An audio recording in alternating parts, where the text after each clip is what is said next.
we are going to be taking questions in the chat. So if you have questions as time goes, chat, I'll be monitoring that. If we can answer those as we go, we'll be doing that. Otherwise, we've saved some time, hopefully at the end, for questions. So put those in the chat. In terms of CLE credit, shortly, I will be sending out a Google Doc. If you can go into that and enter the information so that we can get credit for you for CLE attendance today, please do that. And that will be coming out in the chat shortly. Wanted to let folks know, we'll be mentioning this later in the presentation, but I wanted to highlight it. Here in Clark County especially, and this may be the case in other counties, we need more individuals on the court visitor guardian ad litem lists for Title 11 minor guardianship actions, and more attorneys on the minor and parent attorney list. That information is available from Clark County Superior Court. You can either call them or go on their website. So if you're interested, please reach out and get that information.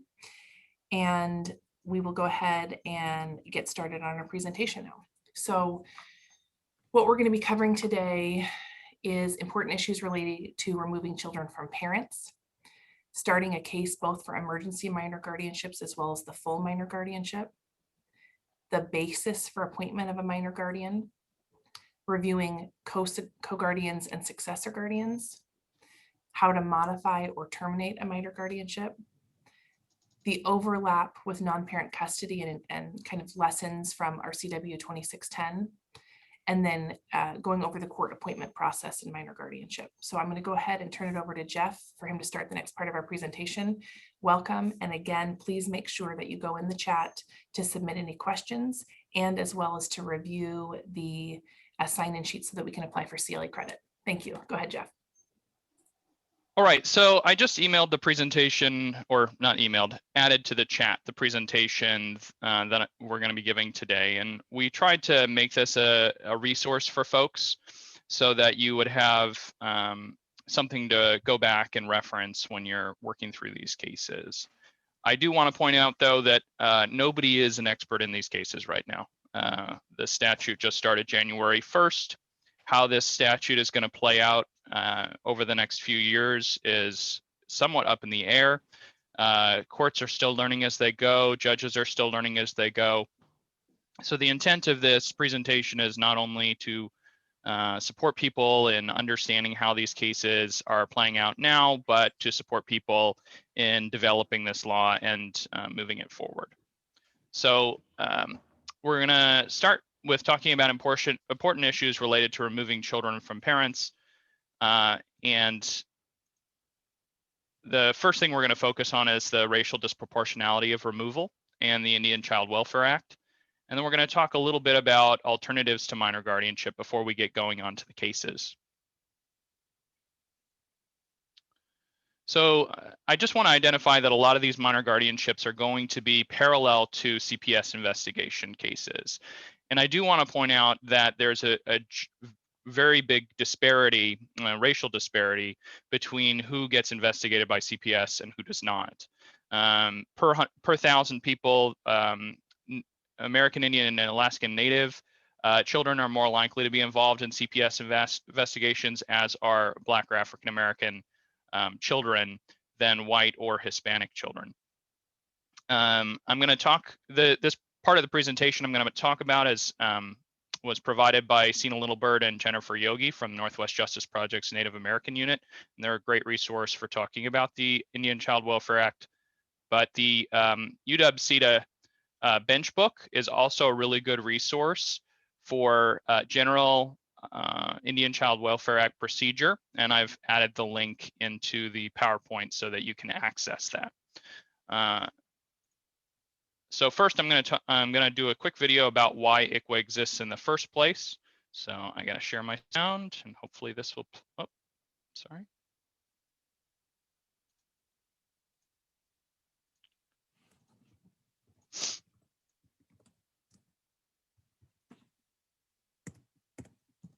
Hopefully this will play.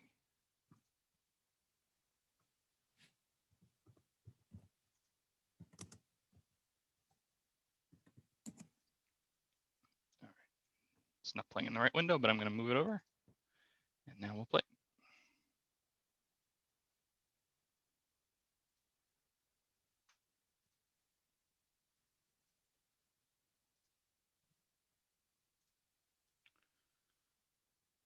All right, can everybody see this? You seeing my Yes. share of the video? All right. And let me know if you can hear it. I'll need a thumbs up from somebody. And I'm a proud member of the Quinault and Quileute Indian Nation. I am a foster parent. I'm a parent. I'm a grandparent. I'm a member of a beautiful community, the Swinomish, that is not my nation, but has become my home. There are elders here at Swinomish that I have sat with, and we've had this conversation about when, in the past, if a strange sedan pulled up on the reservation, our mothers hid our children. The scoop was the term that we use because the Children's Administration and other agencies were allowed to come into our tribal communities and literally scoop as many children as they could, take them quickly, far from our reservations, and place them for adoption. The practice didn't really stop until the early 80s. So this is not some far away romantic idea of, oh, well, that was so long ago.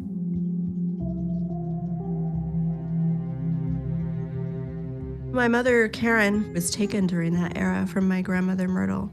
My grandmother, she had to go into the hospital for surgery.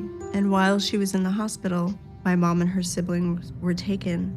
They separated them immediately and put them in separate cars. And my mother could remember driving away from the car that contained her sister and her brother. The Superior Court judge signed off on the paperwork within a matter of 4 days and said that my grandmother was morally unfit to raise her children. There was no explanation given.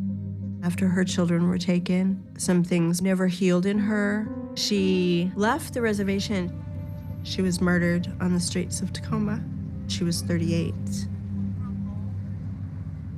My mother, Karen, went to live with this family. It was a very abusive home. She found herself pregnant with me at a very young age and was sent away. They still had Catholic-run schools for unwed girls.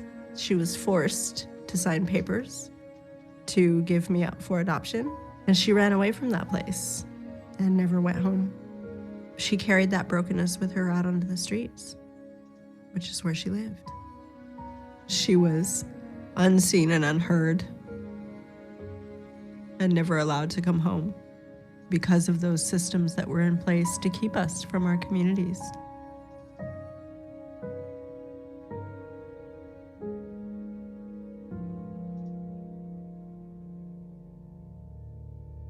I was taken at birth and placed.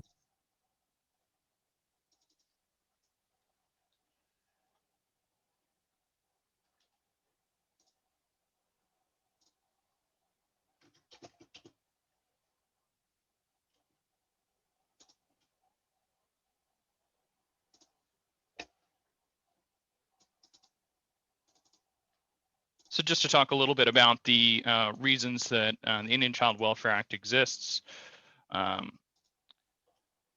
This is Choctaw chief who had talked about the need for the Indian Child Welfare Act prior to its adoption, saying, you know, one of the most serious failings of the present system was that Indian children were removed from the custody of their natural parents by non-tribal governmental authorities who had no basis for intelligently evaluating the cultural and social premise underlying Indian home life and child rearing. Many of the individuals who decided the fate of the children at best were ignorant of cultural values and at worst had contempt for the Indian way and were convinced that the removal, usually to a non-Indian household or institution, could only benefit the Indian child. So that's why it exists, because there was this period of extreme removal of children who were identified as Indian children, and often by courts who didn't understand the cultural or social interests of the children who were being removed.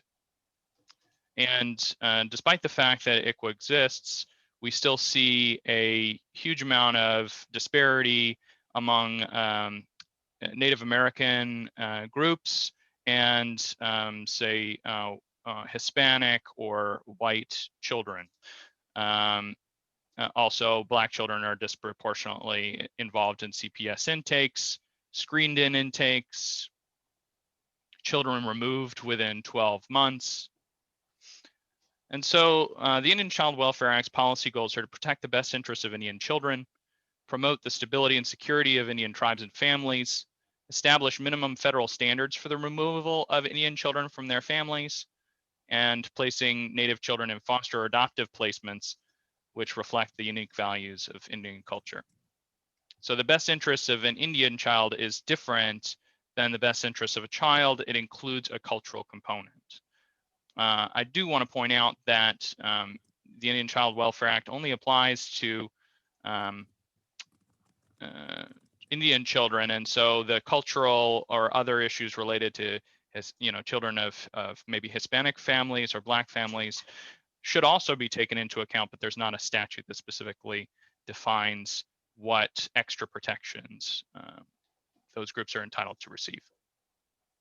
So a tribe only includes federally recognized tribes, and it does not include Canadian bands, does not include Native Hawaiians, and it's not non-recognized or state-recognized tribes. These are only federally recognized tribes that receive ICWA protections. That doesn't mean there can't be protections put into place by the court, but it does mean the specific statute does not apply. And so just for our sake, minor guardianships are at issue. ICWA is at issue in our cases, and also in, say, de facto parentage cases, which might be ongoing at the same time as a minor guardianship at times. Doesn't apply to these types of cases, so it's not really about between two parents. It's really about when there's a third party involved. And it doesn't apply in tribal courts, but it may result in removal to a tribal jurisdiction. Some of the protections of the Indian Child Welfare Act include active efforts, that there have to be active efforts made by the court and by the petitioner through affirmative, active, and timely efforts to maintain or reunite an Indian child with his or her family. This is different from reasonable efforts. It's active efforts, like identifying appropriate services and helping the parents overcome barriers. Just make sure to mute if you're not talking, okay? Are you calling to report an urgent issue with your service? Thank you. All right, going back. So identifying community resources, including housing, financial, transportation, mental health, substance abuse, and peer support services, and supporting regular visits with parents or Indian custodians in the most natural setting possible during any period of removal consistent with the need to ensure the health safety of the child. Again, it's more than reasonable efforts, has to be active efforts rather than passive, have to engage the family rather than just provide them with referrals. That's the referrals are more in a dependency context, but in a minor guardianship, these rules still apply. And the types and lengths of services provided should be situation specific, because such efforts are aimed at remedying the basis for the underlying proceedings. There's special notices if ICWA applies. There's a mandatory form. You have to provide that to the tribe by certified mail, return receipt requested or registered mail, and sent to any and all tribes with whom the child may be affiliated. Notice is required where the court knows or has reason to know that an Indian child is involved. The petitioner shall notify the tribe by registered mail with receipt return requested of the pending proceedings and of their right to intervention. So if you have reason to know the child may be an Indian child, the petitioner is required to send notice. The court doesn't do it. So if you are representing a petitioner in these cases and you have reason to know the child may be an Indian child, you do have to follow ICWA and provide the proper notices. Notices directed to the BIA.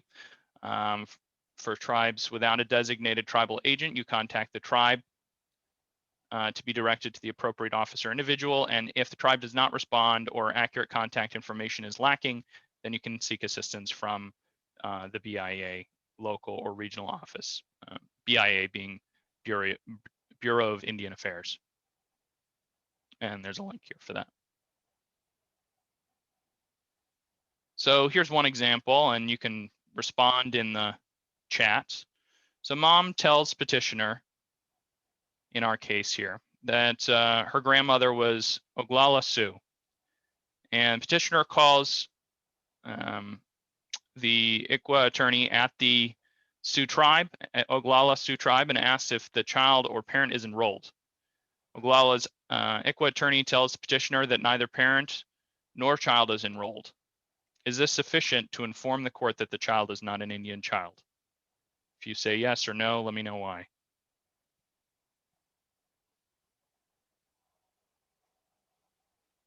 Christy Martin says no.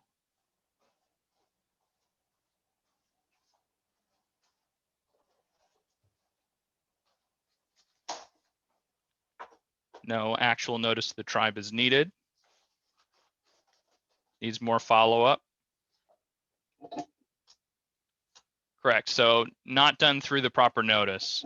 Plus the tribe never was asked if the child or parents were members rather than enrolled. You don't actually have to be enrolled. You just have to be eligible for membership. Another protection for families that are involved when ICWA is in place is that you need a qualified expert witness. So no foster care placement or termination of parental rights may be ordered without a determination supported by evidence, including the testimony of a qualified expert witness. The continued custody of the child by the parent or Indian custodian is likely to result in serious emotional or physical damage to the child.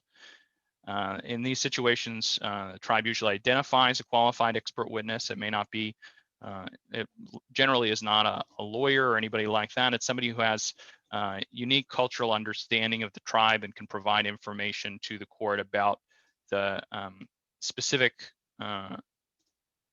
cultural and social parenting structures involved with that tribal community.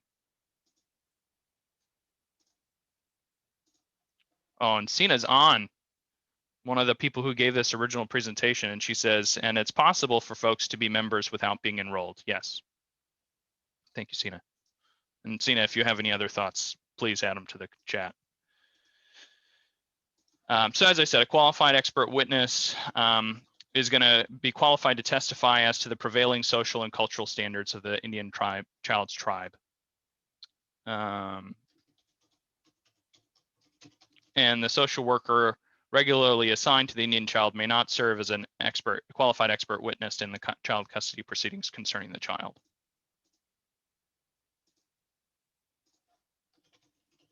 In addition, Washington law establishes preferences.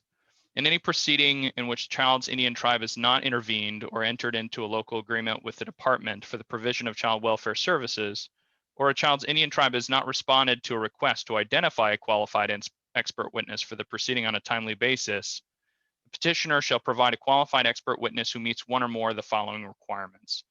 So these are other potential expert witness standards. Again, you'll have a copy of this, and so you can go back and look at these statutes and look at these requirements as they come up. And it's really important to note that the Indian Child Welfare Act wields a big hammer. If ICWA has not been followed, any orders are subject to the statute and may be invalidated. So you go all the way through a minor guardianship case and people have not been checking in to see whether or not ICWA applies, and later it's determined that it did and they didn't follow the procedures. All of that case could be invalidated and subject to a vacate. So it's really important not only that the participants, the petitioner, the respondents who want to see this case determined on the merits, but also for the court who's going to be making the decision in the case. It's really important for everybody to be determining whether or not ICWA applies to a specific case. And so I really encourage the courts to act like dependency courts generally do, although not all dependency courts do this, but in dependency court, they will ask questions on the record of all the respondents, respondent parents, and of the petitioners, whether there might be any reason to know that there is a child in that case that is maybe identified as an Indian child. There are some best practice questions that are used in dependency court, and I encourage you to get a copy of those questions from those attorneys and use them in these cases, because it's really important to identify at the beginning of the case whether or not ICWA applies. And it's an ongoing requirement. So if you're not sure at the beginning, you need to comply with ICWA, and maybe later on it'll be shown it doesn't apply, but it's better to err on the side of identifying that it does apply. Other considerations is in preparation to file, you're required to make active efforts to prevent the breakup of an Indian family, and the burden of proof is higher, and you must present the testimony of an expert witness in an ICWA case. And there are placement preferences as well. In any foster or pre-adoptive placement, there are preferences for Indian foster homes or foster homes specified by the child's tribe over non-Indian placements. All right, and Jill is going to talk a little bit about alternatives to minor, Commissioner Sasser is going to talk about alternatives to minor guardianship. I'm still getting used to that because Jill and I are friends otherwise, so. And I'm still getting used to it too, and it's fine. So I want to talk about alternatives to minor guardianship. What's been really interesting for me in becoming a court commissioner that's really primarily dealing with family law issues, my background was estate planning, adult guardianships, probate. And so many of the things that are coming in RCW 11-130 are things we utilized in estate planning practice or with guardianship practice for adults. And so they're now kind of coming in and applying to children. And I think that's been really interesting to see. One of the things with adult guardianships is we had the duty and the requirement to always consider lesser restrictive alternatives or other options whenever we were pursuing a guardianship for an adult. And many times in my estate planning practice, I would have folks come into me who would say, I'm taking care of my grandchild, or, I'm co-parenting and the other parent is going to be out of the country, and what can we do? And so it was very fun and interesting to kind of explore alternatives and other things we could do. And I would really encourage everyone who's a part of these cases to always be looking at, is there a lesser restrictive alternative? What is the most appropriate type of relief that is needed in this case? So one of the things that the statute specifically lays out in RCW 1130-145 is the authority to have a power of attorney. Unfortunately, there's no form that I'm aware of yet that's been put together. When I was in private practice, I had prepared these in cases where, the parent was traveling, or the parent was going to be unavailable for work or for personal reasons or for health reasons or whatever reason. And so I would put those together, and being very careful to make sure that the parent was aware they had the right to seek their own independent counsel when they were reviewing that, and being careful to kind of stay in my lane of what was going to be appropriate and necessary for the child. And so that can be prepared. I think that might be a great project for someone to work on, is putting together a pattern form. But to be honest, what I did is I went online, I looked at different samples that people had, and then I put one together that I thought was appropriate. And it looks like Celeste is commenting, and I wasn't aware of this, so thank you, Celeste. She's saying there is a sample form on Washington Law Help for power of attorney. That's great. So if anyone goes on Washington Law Help, there is a power of attorney form that's a sample there. You could, kind of compare that, make your own. But and that power of attorney can cover any of a parent's powers regarding care, custody, or property other than consenting to marriage or adoption. So it's very broad. It cannot last longer than 2 years. Another alternative is a limited minor guardianship. So this is something very common that you do in adult guardianships. In adult guardianships, you might lay out that the guardian has the power to consent to healthcare decisions, and the guardian has the power to handle all the financial transactions, but maybe the adult subject to the guardian still retains certain powers that they have. So a limited minor guardianship might be a situation where a grandparent or another relative or another adult is going to take over some of the responsibilities, but maybe the parent still retains certain decision-making authority.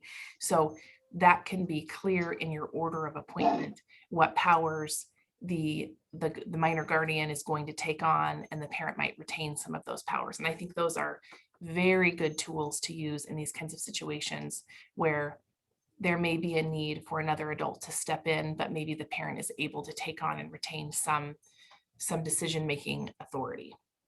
So that, I don't think we referenced the limited minor guardianship statute there. So I just wanted to flag that. When you look at 11, 130, 230, and I'll put these in the chat, it specifically contemplates that the court can limit the powers of a guardian. Also in 11, 130, 235. In addition, in the definition section 11, 130, 010, it specifically references limited, meaning just not all of the powers. And so the order of appointment can be clear on what powers the guardian has and doesn't have.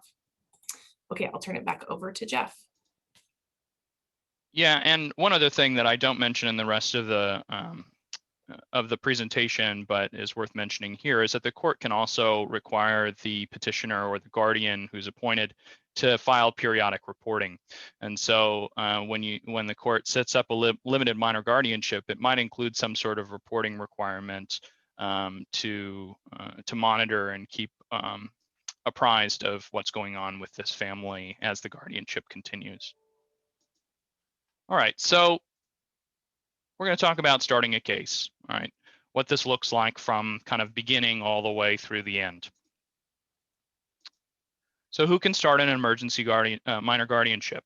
So I'm going to talk about two separate petitions, one petition called an emergency minor guardianship petition and one called a minor guardianship petition. So if the word emergency is in front of it, I'm talking about one type of petition. And if the word emergency is not in front of it, I'm talking about a different petition, okay? So we're going to first start about the emergency minor guardianship. So who can start the emergency minor guardianship? The court on its own can start an emergency minor guardianship, or it can do so on a petition by a person interested in the minor's welfare, including the minor themselves. And the court may appoint an emergency guardian for the minor.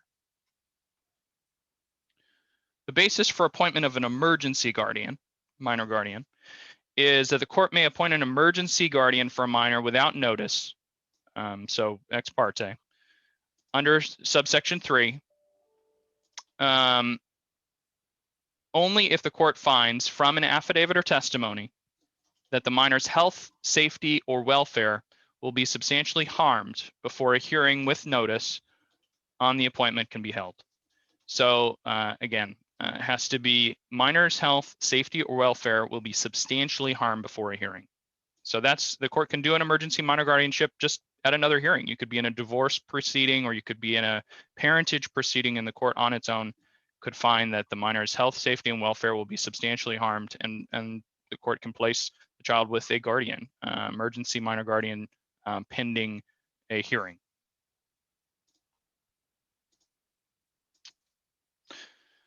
And there are no mandatory forms under the UGA. Thankfully, there's a committee that has made forms that are all available on the Washington Court Forms website. I've put a link in the PowerPoint for that.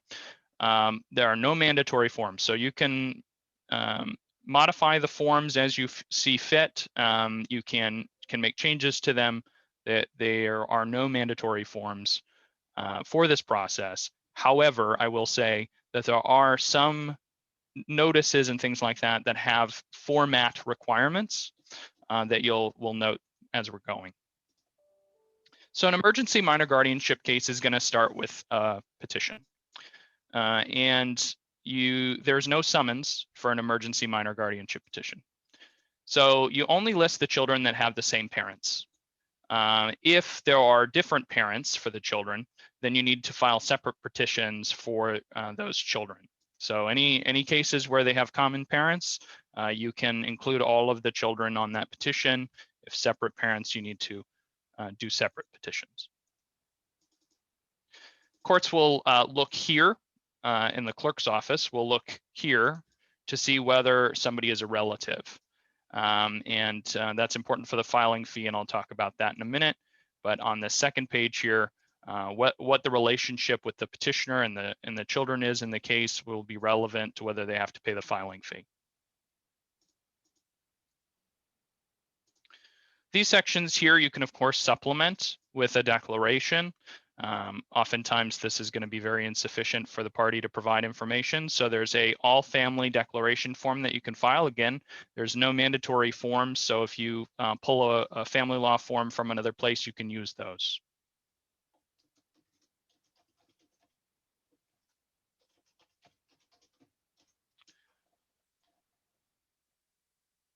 And so here is where we talked about the Indian Child Welfare Act.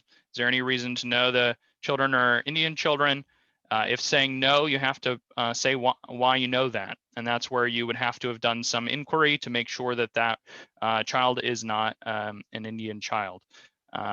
If you aren't sure, or you haven't really done the homework on that yet, you need to indicate that. And then the court, whether you think the court has jurisdiction, that's not the definitive determination. The court has to, in the order, to decide whether or not there's reason to know. Visitation for the parents, decision making. This is where this could result in a limited emergency minor guardianship, child support. Protection order is available. Restraining orders are available. Talk a little bit more about that in a minute. Filing fees and costs, signature. So there are some ex parte considerations by the court when you file a petition for an emergency minor guardianship. The first is the court should waive the filing fee if the petitioner is a relative and not a professional guardian or conservator. And then the court should also waive it if the petitioner financially qualifies under GR 34. So relative or not a professional guardian should not have to pay the filing fee.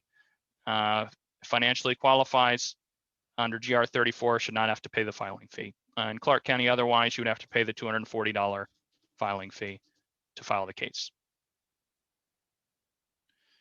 On ex parte, the court must consult JIS. So if the court on its own petition is appointing an emergency minor guardian, they have to consult JIS before they appoint that person.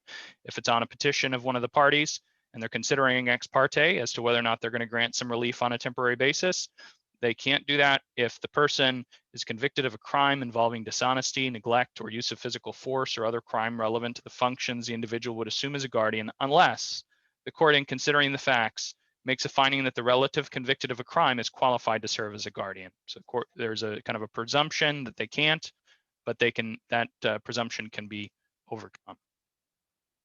But the court should look at JIS in all these cases at the beginning.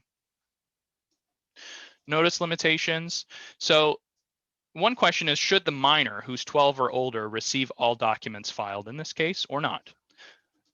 One thing I'll point out about the statute overall is that minors are going to be able to participate in a lot of this case, and they're presumed to be adequate participants in the case if they're 12 or older. And so a petitioner may not think that it's in the best interest of a child who's 12 or older to receive the information that they're presenting in their petition. And so they may not want them to receive that. So the court may, upon a showing of good cause, order that information concerning the reasons for the guardianship contained in the petition, the supplemental declaration, and all subsequently filed pleadings and evidence by any party not be served on the minor if the minor is unrepresented. Okay, but that good cause, that showing of good cause, has to be more than just, you don't think they should get it, right? It's going to have to be showing some sort of harm or some other, significant reason why the court should not give it to a minor 12 or older, because the statute's very clear that it intends the minor 12 or older to be able to participate. So there is a motion to withhold documents, which asks for the good cause reasons. And you would file that with the court ex parte when you're filing your petition. And you would ask the court to act on that ex parte so that you know whether or not you can provide the party, whether you have to provide the minor with notice, or whether you have to provide the minor with all of the documentation. So they have to receive notice, but all of the documents that the court generally requires you to give them. And then the court should sign an order on the motion to withhold certain documents from the minor. And here it is what the court can do. All documents and evidence after the summons, notice, and petition, just the reasons for minor guardianship or some other thing.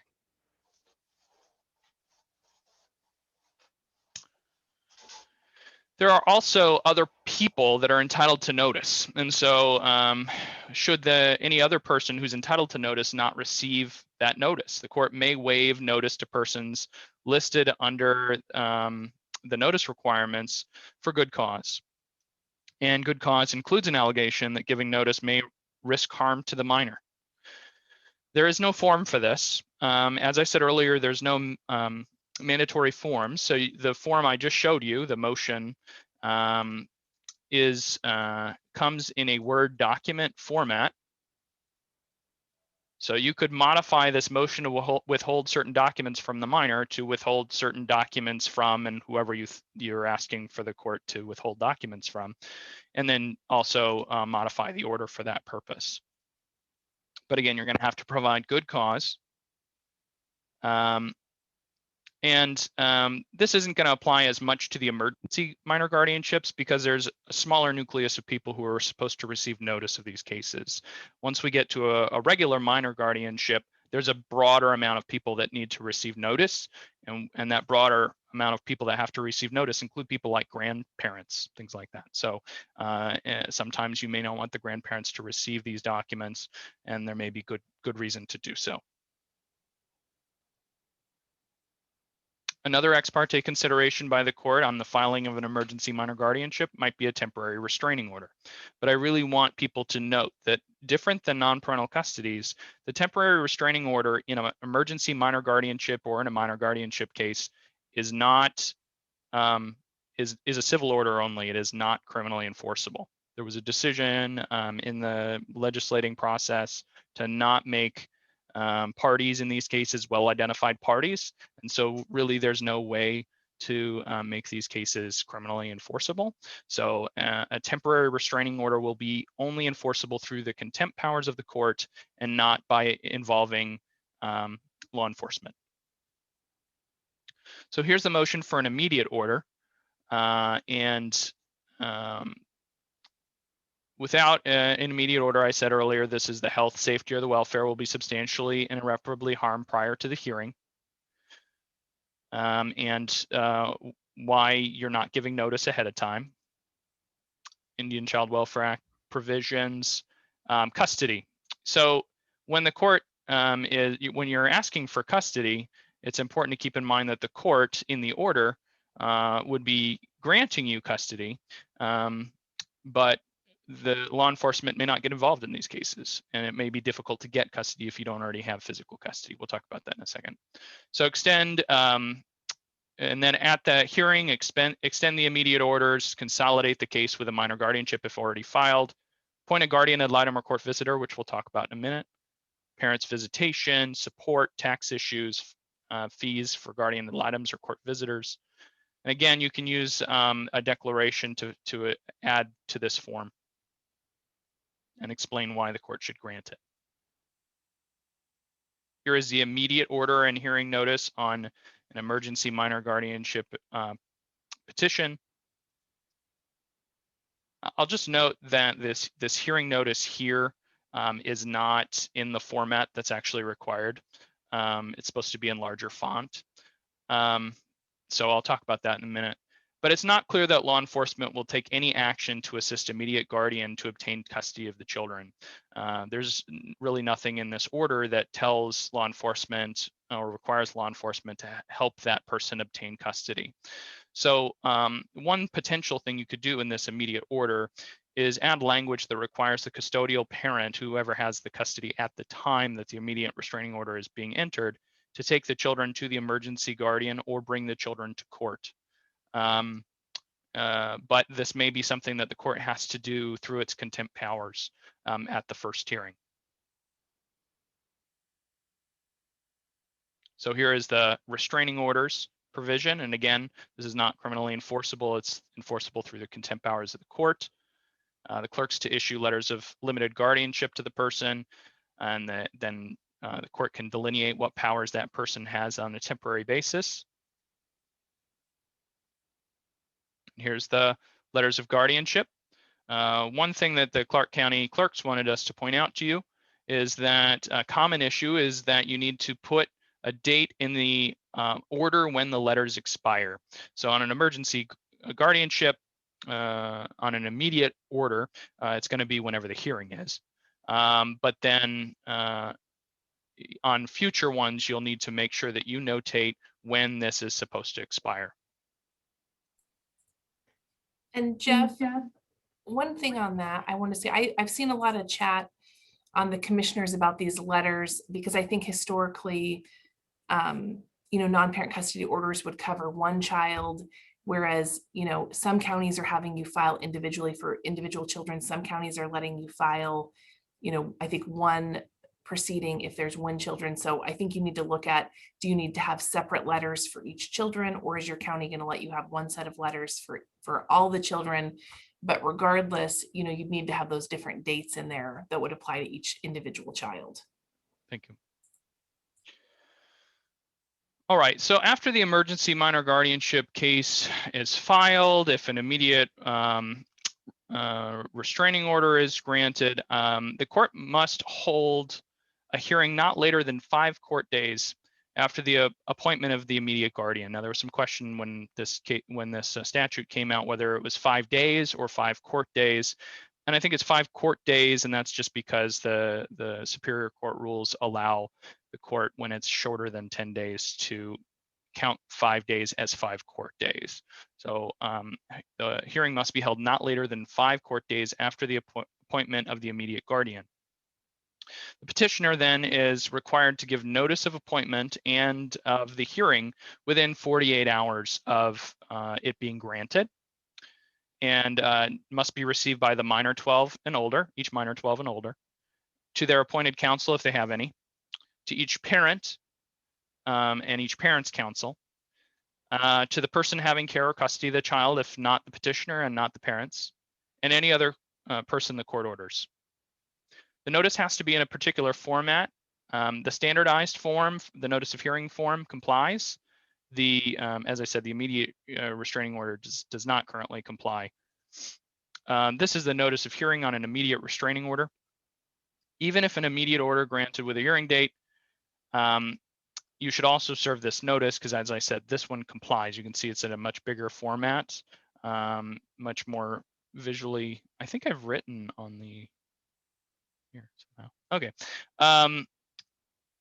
But the immediate order does not comply with the notice format.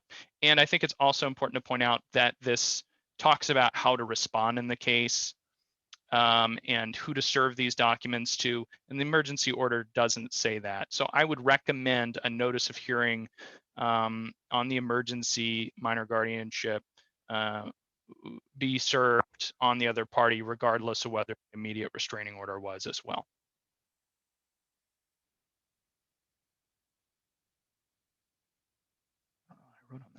And this is a helpful addition to the notices of hearing for these cases. It has a notice attachment, and it lists the people that are to be served, the name and the address, which informs not only the parties, but the court of who is supposed to be receiving notice of each of these hearings and whether that information was provided. So the first hearing, the court should identify all interested people who should have received notice. This is even more important for the minor guardianship case, where more people are entitled to notice than the emergency minor guardianship case. But the court should first just make sure to go through and make sure that everybody who is supposed to be served has been served, and if they're present. Then the date and times of this first hearing in Clark County, immediate orders are going to be heard on Tuesdays and Thursdays at 9 a.m., but all other hearings are generally going to be assigned to the judge's civil docket. Whoever the assigned judge is, it'll be on their civil docket. In Cowlitz, they're hearing these cases on Thursdays at 10:30 a.m. On Commissioner Busby's docket. All right, so appointment of counsel. The court must appoint an attorney to represent a parent of a minor who's the subject of a proceeding if the parent has appeared in the proceeding, the parent is indigent, and one of the three. The parent objects to the appointment of a guardian of the minor, or the court determines that counsel is needed to ensure that consent to appointment of the minor guardianship is informed, and the court otherwise determines the parent needs representation. So indigent parents that object, they should be appointed counsel.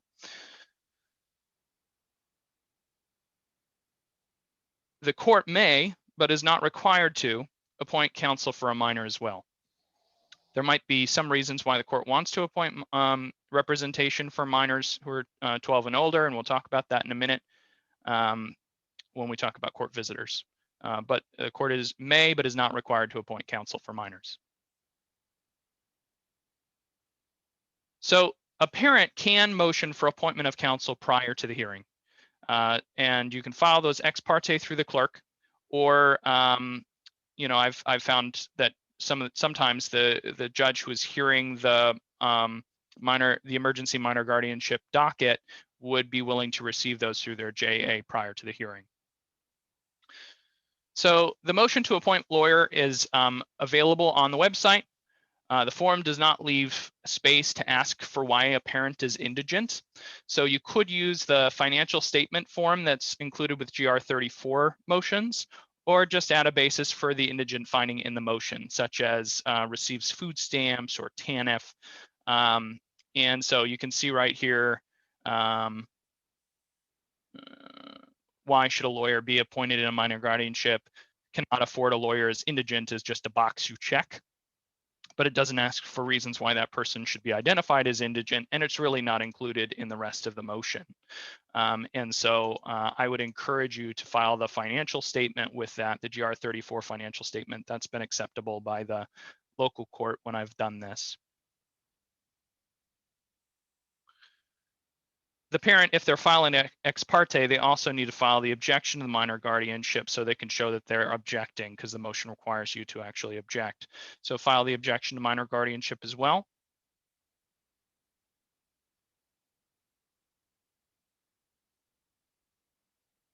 And I would treat this as basically a response to the minor guardianship case. And then here's the order appointing a lawyer who it's on behalf of, finding there's good reasons if they haven't noted other reasons below that it needs to be appointed.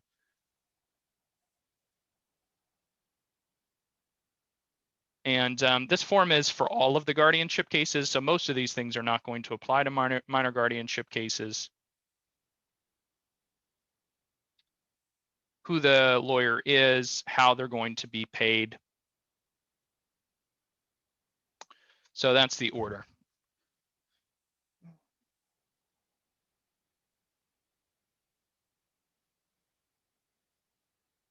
There we go. I figured out how to clear the drawings. Okay. At the first hearing, the court should also actively inform the parties of their rights. The court should inform minors of their right to ask for a lawyer to be appointed on their behalf. Minors have a right to attend and participate in hearings. Again, these are minors 12 and older. To attend and participate in the hearing, including introducing evidence, providing testimony, and examining witnesses, unless the court has limited them. And again, they have to make a good cause finding to limit the minor's ability to participate, to introduce evidence, provide testimony, examine witnesses. This is one of the reasons the court might want to appoint counsel for a minor who's 12 and older, because introducing evidence, providing testimony, and examining witnesses may be very challenging for someone who is 12 years old or 13 years old. And so to be able to meaningfully participate in the hearing, the court might want to appoint a lawyer for the minors. The minor has a right to object to any limitations placed on their attendance or participation by the court, to communicate with the court, and to receive any support needed to communicate effectively with the court, including an interpreter or a translator.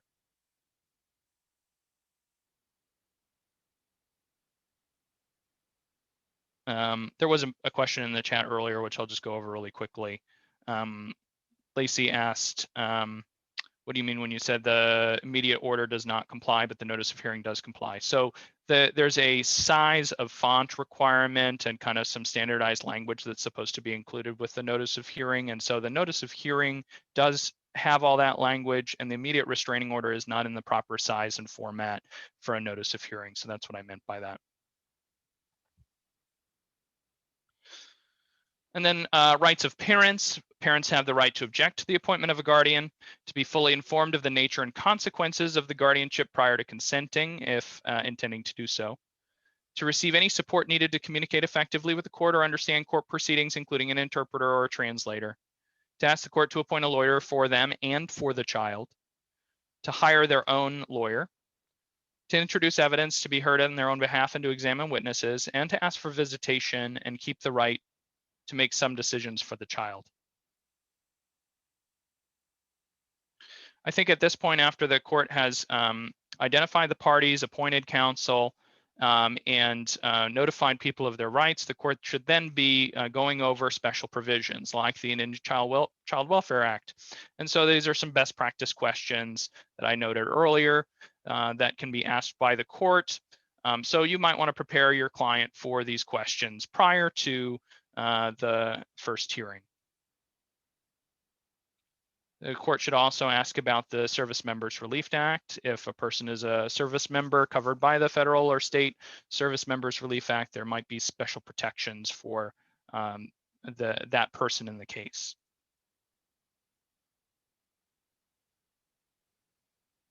And then at that first hearing, after the court's done all those things, they should reconsider the relief granted ex parte. So should the court continue to limit notice to a minor 12 and older? Should the court modify or terminate a restraining order that was entered? Should the court modify the order on petition for emergency minor guardian? On review hearings, that's going to be common. You're going to have to just amend that order on a regular basis.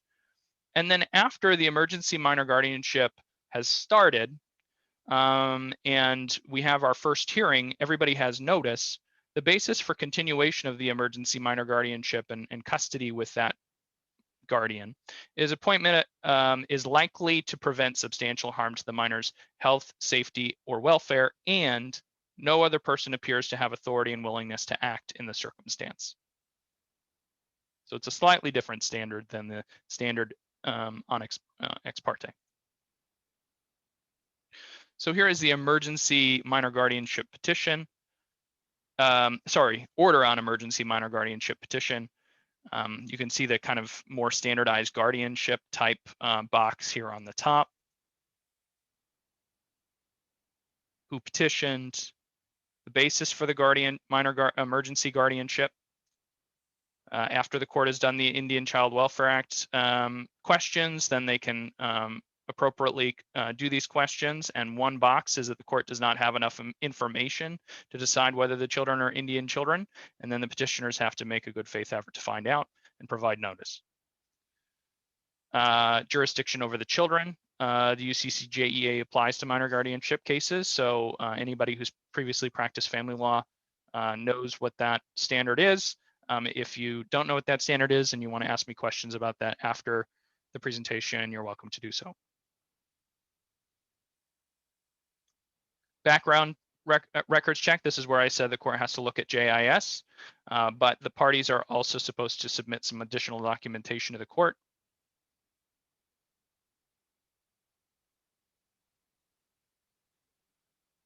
One question was about the hearings. Is it, oh, it's a direct message. I'll answer that directly later. All right, Service Member Relief Act and whether that applies. Limits on the guardian's authority. So remember, Jill was talking about limited guardianship earlier. This is where the court can make it a limited guardianship as opposed to a broader emergency guardianship, whether it's denied or approved. And how those things are going to be determined, duration of the guardianship, the guardian's authority, access to records. Court should be really precise with access to records at this early stage of the case because parents may have a hard time defending their case without access to records. So the court should be pretty flexible with allowing parents to access medical records and other things, school records needed for the child. In non-parental custody cases, parents generally maintain access to records throughout the case. And so the court should be really careful about this. Jeff, Jan Wang has a question about whether safety, health, welfare include financial assets of the child. So certainly if the welfare of the child includes their need for financial safety, I think the court can do that. But there are other types of cases that are appropriate if all we're dealing with is the financial assets of the child. And so it may not be that a emergency minor guardianship is the exact and precise method for obtaining that. But it could, yes, I think financial assets of the child could be a basis.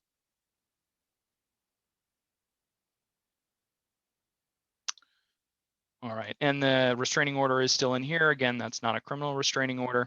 And then the court can appoint a guardian ad litem or court visitor. We'll talk about that. The common issue in Clark County, identified by the clerk's office, is that people forget to file the acceptance of appointment in the full guardianship case. So just make sure that if you are going to be filing letters after a hearing, you're going to need to have the acceptance of appointment. So either you've been appointed as full or limited guardian or full or limited conservator, and that you're accepting that appointment. So this is just a one-page document, needs to be filed with the letters. And these are the letters of guardianship. Just remember to have a date in the order when the letters expire. Additional orders the court needs to consider is visitation. A parent must be granted visitation with the minor to preserve the parent-child relationship unless the court enters findings and limitations under 191. If you don't know if you haven't done family law before and you don't know what the 191 factors are, you can feel free to reach out to me separately, or you can just review the statute and what 191 factors look like. I think the court should be entering a residential schedule. There is a guardianship residential schedule. And in that residential schedule, the court would be able to clearly identify which findings are being made under 191 and the limitations that are being placed on the parents in regards to their visitation. So it'd be best to have a residential schedule entered in these cases instead of simply putting the visitation into the orders. All right. So emergency minor guardianship petitions. Emergency minor guardianship can only be granted for 60 days, okay? And it can be renewed for an additional 60 days. And the court can set a review hearing at that first hearing about a week or two before the automatic termination of the emergency minor guardianship to see if it should be renewed, okay?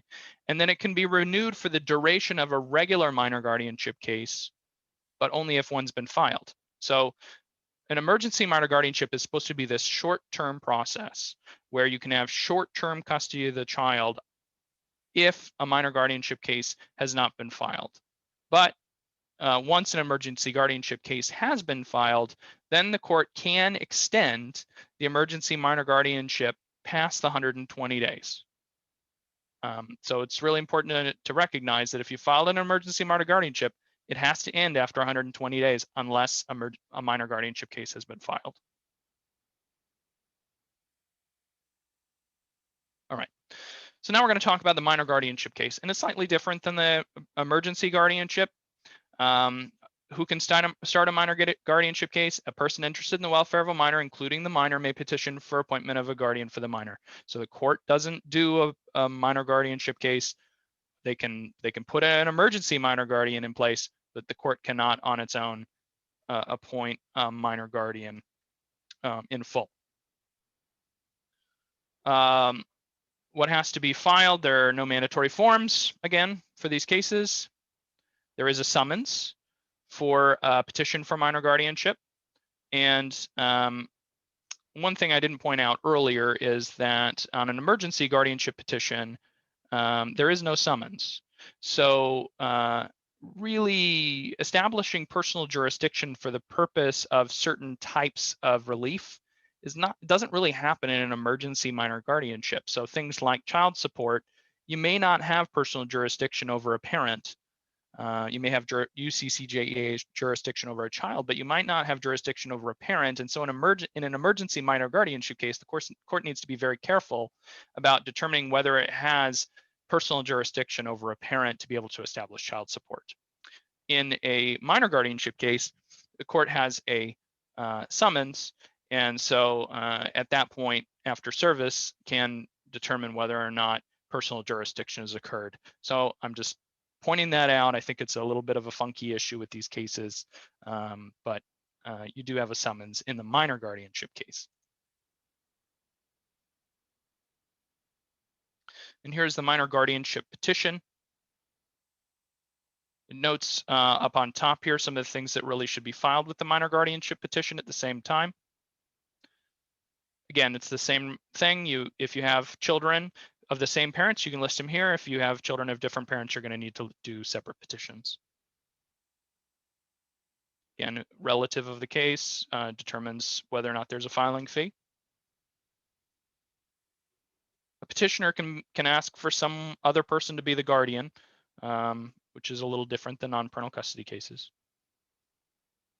Is there an emergency minor guardianship case? And if yes, what's the case number? If you're filing an emergency minor guardianship at the same time, you notify that here. Again, when you file a minor guardianship petition, unless you filed an emergency minor guardianship petition at the same time, there's no ability to gain custody in a minor guardianship petition case without also having an emergency guardianship petition case at the same time. Why is the guardian needed? Information about the parents. All right, who must be personally served? Who else must be given notice? So we're going to go over this a little bit more in a second, but notice that there's some people who need to be personally served and some people who just have to be given notice. Who does the child live with now? Sorry. Does anyone need an interpreter or other communication support? Jurisdiction. All jurisdiction issues. ICWA again. And whether ICWA applies. UCCJEA, whether the court can exercise jurisdiction over the children. Whether the parent should get visitation, decision-making authority, access to records. Again, the court should be really careful with that. Support insurance and taxes. The children's property, if the children have assets, so that goes to Jan's question earlier. Protection order. So while I said earlier that a immediate restraining order is not criminally is not a criminally effective enforceable document, you can, at the same time as applying for a minor guardianship petition or an emergency minor guardianship, file for a protection order. And children are parts of households, and if they need specific protection, someone can petition in a domestic violence protection order for relief on behalf of that child. So that would be the method by which you would seek a criminally enforceable order if the child has been subjected to domestic violence under the statute. Fees and costs. All right. And someone had asked earlier if habeas corpus could be used, and yeah, I don't think there's anything restraining in the minor guardianship cases the ability to use habeas corpus to get the child. Then there's, when you're filing the petition, there's a declaration explaining the reasons for the minor guardianship.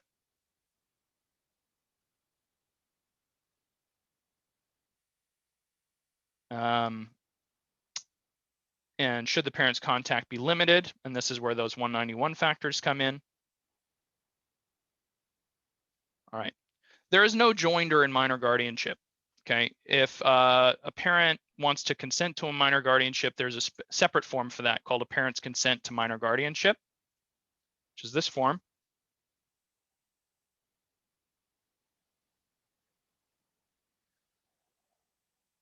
It's agreeing to those powers. They understand they don't have to agree, that they're entitled to counsel, that the court has to presume they're willing and able to parent, and they have the right to petition the court for termination of the minor guardianship. So again, ex parte considerations by the court on the filing of a standard minor guardianship case. You cannot get custody without emergency minor guardianship. Okay, and then if a minor guardianship case has been filed, the court can consolidate and track the cases. Court should again consider ex parte the waiver of the filing fee. Same standards apply. Notice limitations, same standards. Should the minor 12 or older receive all documents? And then I was talking earlier about how should any other person entitled to notice not receive notice. Court may waive notice to persons that are entitled to receive notice. So let's go back really quickly to that. Well, actually, I might have that list here. We'll see if I get to that list. And then temporary restraining order. So at the first hearing, petitioner will, the petitioner is going to set that first hearing for an initial minor guardianship. Okay, so except as otherwise provided, the notice must be given in compliance with the local superior court rule of civil procedure, but at least 14 days before the hearing. Okay, so the standard is you follow the court rules, but for general civil procedure, but it has to be at least 14 days before the hearing. So I think most of these hearings are going to be happening at least 14 to 21 days after the filing, because the big issue here is giving notice to all these different people. Notice again has to be in a particular format. Standard form does comply with that. Petitioner must provide notice to many interested people, and each petition requires judicial scrutiny to determine whether those additional notices, including the service method, was completed by the petitioner. So the people entitled to personal service or court-ordered substitute service are the minors age 12 plus. Notice to the minor is unique and must include notification of the child's rights to the proceeding. Each parent of the minor, adult nearest in kinship who can be found with reasonable diligence only if no parent is alive, any person with non-parental custody, and any other person the court determines should receive personal service. Then mailed notice without the supplemental declaration is on adults with primary care and custody of the minor who's not a parent, guardian, or non-parental custodian, all primary caregivers for at least 60 days in the prior 2 years, or for 2 years within the past 5. Any person nominated as a guardian by the minor, 12 or older. And usually you're not going to know that on filing. You're probably going to find that out later. So they might have to receive subsequent notice. Any person nominated by a parent, again, you might have to do that after. Each grandparent and adult sibling of the minor if known. This is where, let's say maybe a grandparent has been charged with some sort of abuse of one of the children. You may not want that person to receive notice. So you might file that motion to not send that person notice. Any conservator for the minor and any other person the court determines should receive mailed service. So there's a lot of people that need to receive notice at this hearing. So here's the notice of hearing about a minor guardianship petition. And again, you can see this is in a bigger font format. Provides the responses to parents. It tells them about their rights. To children, it informs them about their rights.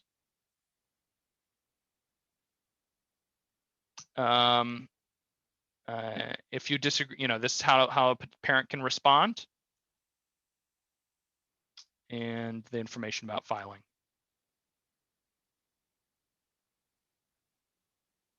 Someone's asking, will I cover procedural differences for agreed guardianships? So yeah, I'll talk about court visitors in a little bit, and I think that kind of will answer some of those questions a little bit. Notice attachment for people to be served or given notice. So you'll see that this notice attachment is much larger, includes not only the people who have to be personally served, but all the people who have to receive some sort of mail notice.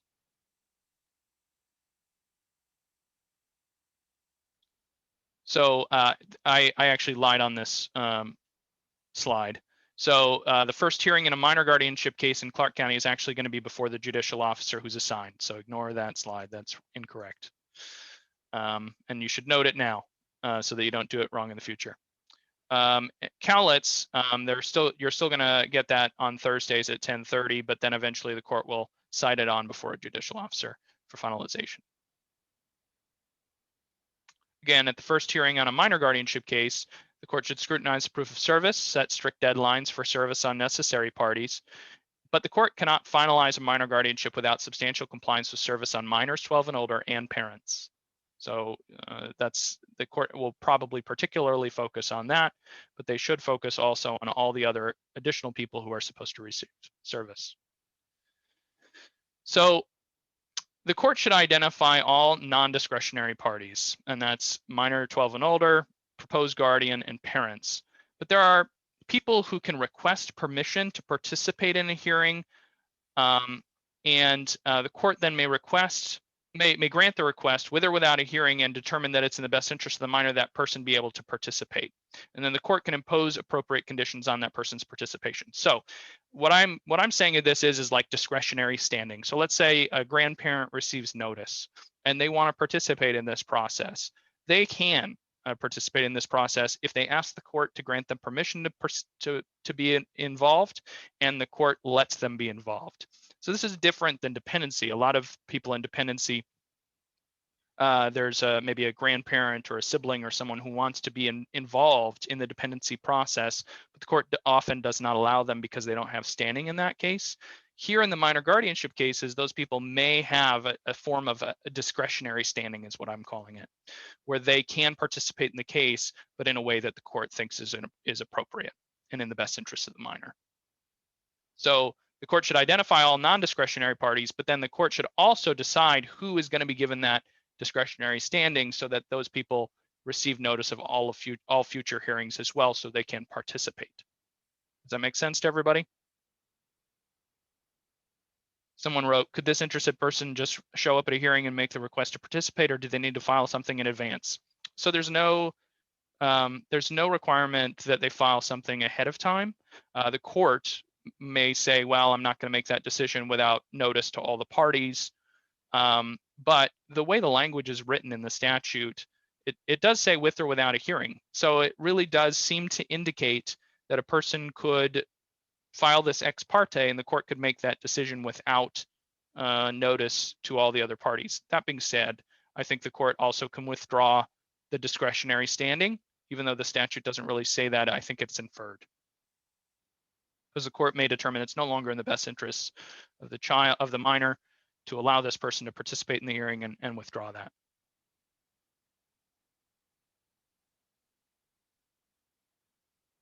And somebody is asking, are we aware of who will be handling these cases? For instance, will these be handled through the same office as adult guardianship? So I think, do you mean the judicial officers?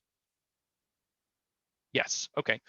So I think it's going to differ from county to county. In my county, these are being assigned to judges' civil dockets. So all of the judges who have civil dockets could potentially be involved in these cases. So sometimes they're going to be adult guardianship judges. Sometimes they're going to be, they could be judges who are also on the family law bench who have a civil docket. So it just depends on your county. And sometimes it might be handled through a commissioner prior to it being assigned to a judicial officer. So you have to assume that your judge, unless you know your judge well, hasn't done guardianship cases before, or hasn't done family law cases before. You probably, in a lot of circumstances, going to have to educate that judicial officer on a lot of these issues that if you have prior experience in these cases. So again, the court can identify interested people and confer discretionary standing, and I think that can occur at any time prior to a hearing or during a hearing. And then those people should receive notice in the future. What I'll say is that there's not a form order for discretionary standing or anything like that. And so the court's going to have to find some way to write up an order that gives these people discretionary standing and tells the clerk's office how they're supposed to put that into the system, because the clerks are going to have to find some way to put that into the system, giving this person kind of an interested status that they should receive notice of, like, say, a trial setting or something like that. Again, appointment of counsel at the first minor guardianship hearing. One thing I should say is, for meaningful representation to occur, appointment of counsel should happen at the earliest point possible in these cases. And so I do think that the court should have appointed counsel available at the dockets. I know there's very limited availability of appointed counsel right now, and so that might be difficult early in these early stages of these cases. But ideally, appointment of counsel should be at the earliest point possible. Somebody said, let's see, in dependency court, there are qualified attorneys to represent children. Will that be the same in these cases? So right now, there's nothing in the statute that really determines what that, there is an appointment of counsel and what counsel is supposed to do in these guardianship cases. So there are those standards, but the court is at this point accepting, say in Clark County, is using people who apply and meet the county's qualifications for what they need to know in order to do these cases. And in Cowlitz County, for example, they're using the Office of Public Defense to do these cases. So the standards are pretty county by county based right now. In Clark County, the emergency hearings are being held ex parte, but otherwise they're being heard on the family law docket if the assigned family law judge is Commissioner Assessor. Yeah, so there's a Tuesday, Thursday docket as well that the emergency cases are being heard on.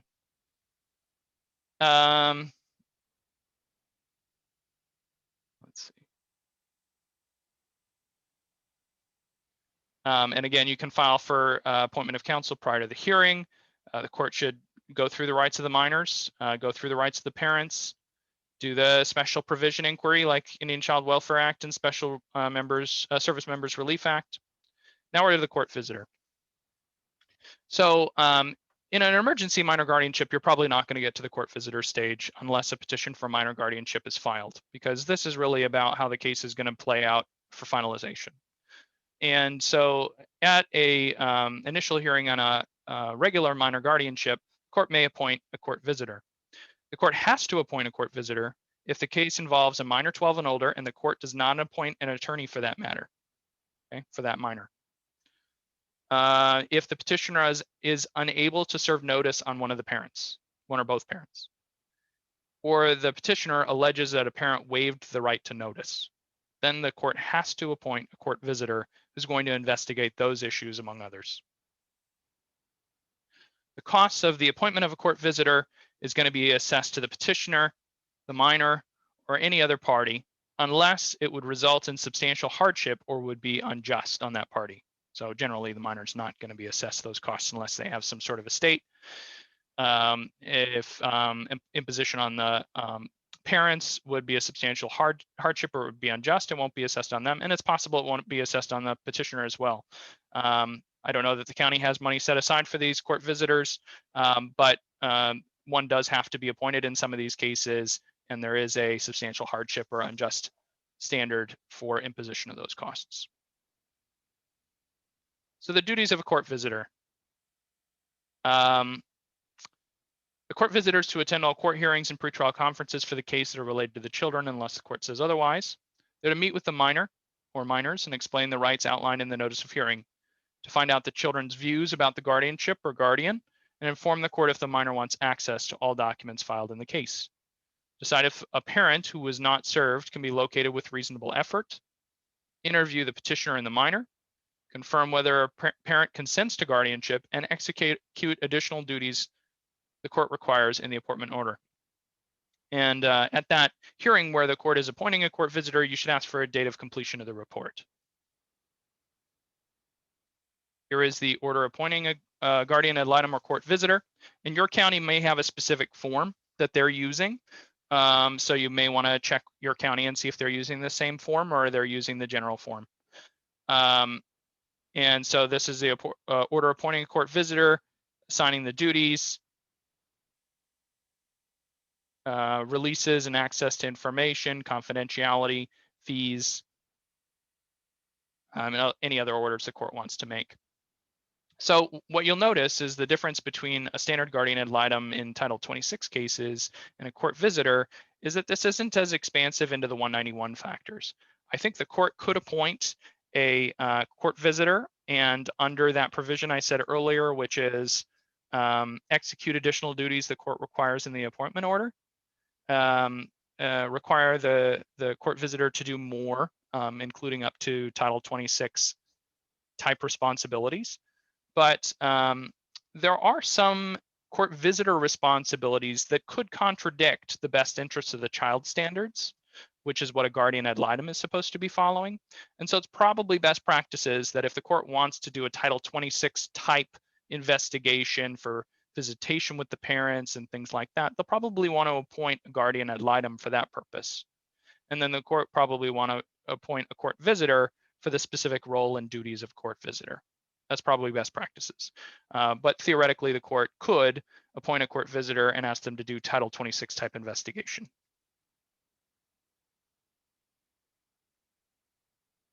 Again, the court at the first hearing on a minor guardianship should reconsider any relief granted ex parte, provide visitation, child support. Again, this is where personal jurisdiction is now established with a summons. And then there's a DCYF order, which is to get CPS records and watch reports. So the court should make sure that each of the petitioners and each of the potential guardians and the people who are going to be living in the guardian's household are providing copies of their criminal records so the court can review those. And then to release CPS records related to those people as well. So this is a motion for DCYF order and the order directing CPS to release information.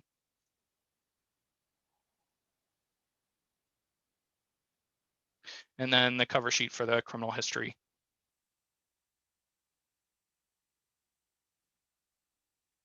So at a trial, and I'm going to take a sip of water because my voice is getting tired.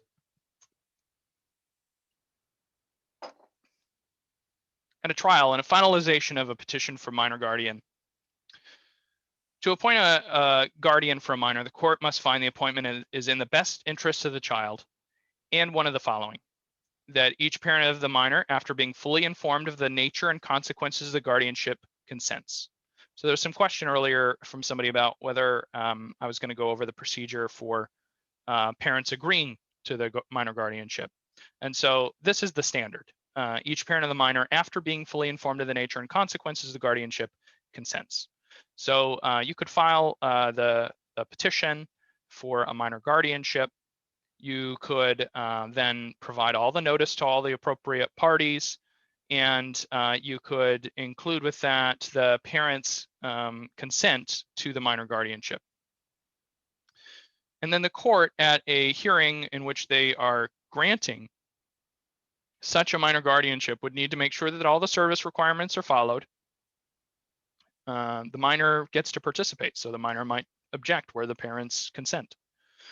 And so that you need to follow the normal process for getting that first hearing. And then the court needs to look at whether or not they think that each parent of the minor is fully informed of the nature and consequences of guardianship. And so the court may appoint attorneys for the parents who are present to ensure that they understand the nature and consequences of the guardianship. And then after that may grant the minor guardianship without a hearing.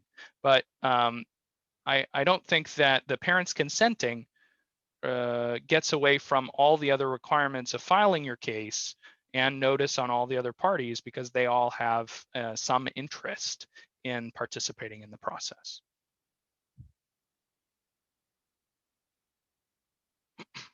So either each parent of the minor consents, all parental rights have been terminated, or there is clear and convincing evidence that no parent of the minor is willing or able to exercise parenting functions as defined in the RCW. And parenting functions are these. So parenting functions means maintaining a loving and stable and consistent nurturing relationship with the child, tending to the daily needs of the child, such as feeding, clothing, physical grooming, tending to adequate education for the child, assisting the child in developing and maintaining appropriate interpersonal relationships, exercising appropriate judgment regarding the child's welfare, providing for the financial support of the child. So again, if the parents don't consent, parental rights have not been terminated, it's got to be clear and convincing evidence that no parent is willing or able to exercise these functions. It doesn't state it has to be one of these functions or 12 of these functions. It just says these functions. The non-parental custody statute, which is what many of us are coming out of at this point, after in recustody of Shields, it required a non-parent to prove each parent one of the following: either unfit or that placing the child with a parent would result in actual detriment to the child's growth and development. Unfit was kind of like a abuse or neglect type standard, and actual detriment was considered a middle ground between unfitness and the best interest standard, which Troxel said was an inappropriate standard for handling a non-parental custody. So where does the minor guardianship standard lie in the spectrum? I think it's more than best interests, because there's a best interest standard and then something else. So I think it's more than best interests. But I think it's important to note that the standard doesn't talk about the need for detriment or harm to the child. It talks about parenting functions and assumes that those are generalized things that are related to children, but children are different. And some children have special needs or unique needs. It doesn't really talk about specific harm or detriment to that child. It just talks about best interest of that child, which is a different standard. And what if the parent is willing and able to exercise all but one of the parenting functions? It's not really clear in the statute whether it needs to be one, all, or somewhere in the middle. So I don't think that people who are involved in these cases should assume the statute is constitutional. I'm not saying it's unconstitutional, but I don't think that the parties should assume it is constitutional, because Washington State's non-parental custody statute, when it was enacted in 1987, was not narrowly tailored and did not provide adequate protection for the rights of parents. The original RCW 2610-100 required only a determination of what was in the best interest of the children at issue and didn't require anything more. And so the court in Troxel and then in later cases imposed other standards. The court, not the legislature, imposed in non-parental custody cases a heavier substantive burden, proof of the parent's unfitness or proof of detriment to the child's growth or development. That was in recustody of RRB. The court, not the legislature, imposed the heavier burden of persuasion, clear and convincing evidence. The court, and not the legislature, invalidated the modification threshold for parents to regain custody in non-parental custody cases, and that was in the in recustody of SM case.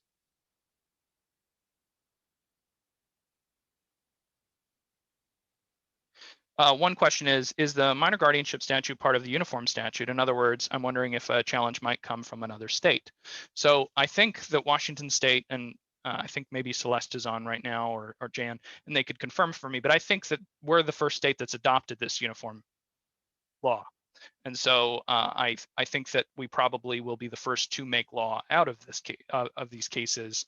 And so I don't think the initial challenges will come from other states. That being said, there are guardianship laws in other states, and some of those standards may be similar to the standards we have in Washington now. And so you may be able to look at other states such as Oregon, which have a guardianship statute under which they define third-party custody. And Celeste says, as far as I've heard, we are the only state to adopt Article 2 of the UGA. So if the court finds that there's a basis for appointment of a guardian under, oh, of course I go all the way back.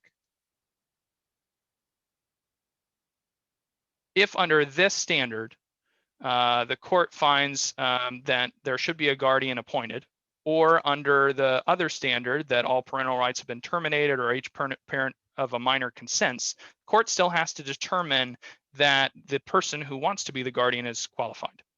So the person has to be at least 18 years or older, a resident of the state of Washington, or a non-resident who has appointed a registered agent for service of process, and a person the court finds to be suitable. The court cannot appoint a person convicted of a crime unless the court, in considering the fact convicted of these crimes, unless the court, in considering the facts, makes a finding that the relative convicted of a crime is qualified to serve as a guardian.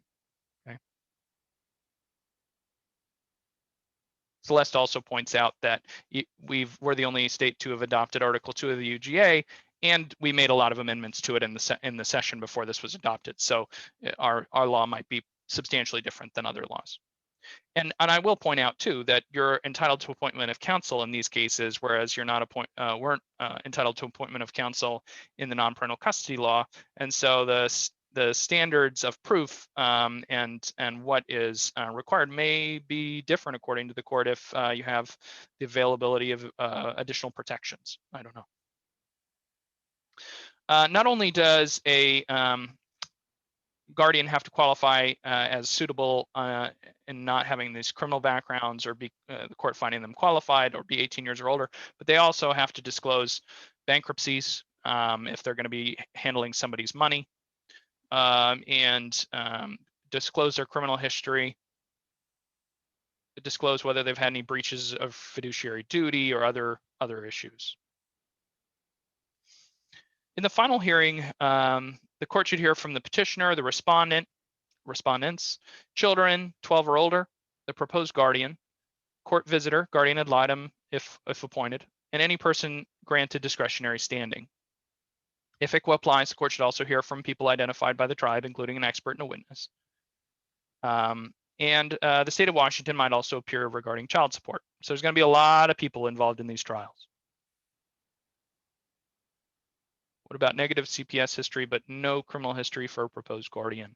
I think that the court can determine that somebody is qualified or not qualified based on CPS history, but it's not in the statute as a automatically disqualifying factor. The main disqualifying factor is this here. So I don't think CPS finding automatically bars. Oops. And then the court at the final hearing has to consider the DCYF records and the criminal history, right? So another, with that earlier question about if the parties are in agreement on the finalization, does the court have to do anything? Yes, the court still has to request and review CPS records. The court still has to review criminal history. If the court, after doing all of this process, determines that a minor guardianship should be ordered, then this is the minor guardianship findings in order. Again, the standard guardianship box at the top. Guardianship hearing was held. Whether or not the children are Indian children. Jurisdiction over the children. Whether there's a dependency case ongoing. If you have a dependency case and a minor guardianship ongoing, it's because the dependency court has granted concurrent jurisdiction over the children. So in some cases, some dependency cases, you might have to file something in the dependency case asking for jurisdiction to be extended to file a minor guardianship. In some counties, I think Thurston County, it's allowed by court rule. So it just depends. Can parties agree to a guardianship at any point in the proceedings? Yes, as long as the court can make the final findings with notice to all interested parties. Is CPS required to provide CPS records relating to one of the parents and the minor? So we can go back to the CPS notice.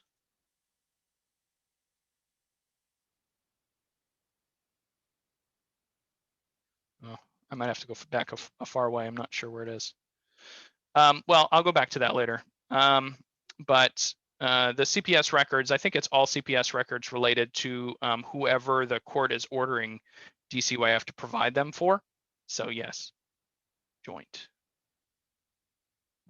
Okay, well, I'm going to move on because if I don't think I answered all the questions there, but if you want to send another question, I'll be sure to look at it. So yeah, dependency case, you might have to ask for extension of jurisdiction to be able to file the minor guardianship. Background checks have to be done. Proper notice has to be done. And then the court has to find a basis for the guardianship. Can put limits on the guardian's authority, limits on the parents, child support, protection order, finalize the guardianship. One thing I noted, haven't noted yet, is that proposed guardian should complete the lay guardianship training, which is now available on the Administrative Office of the Court's website, which I've provided the link here. It's important to point out that the training is only available in English.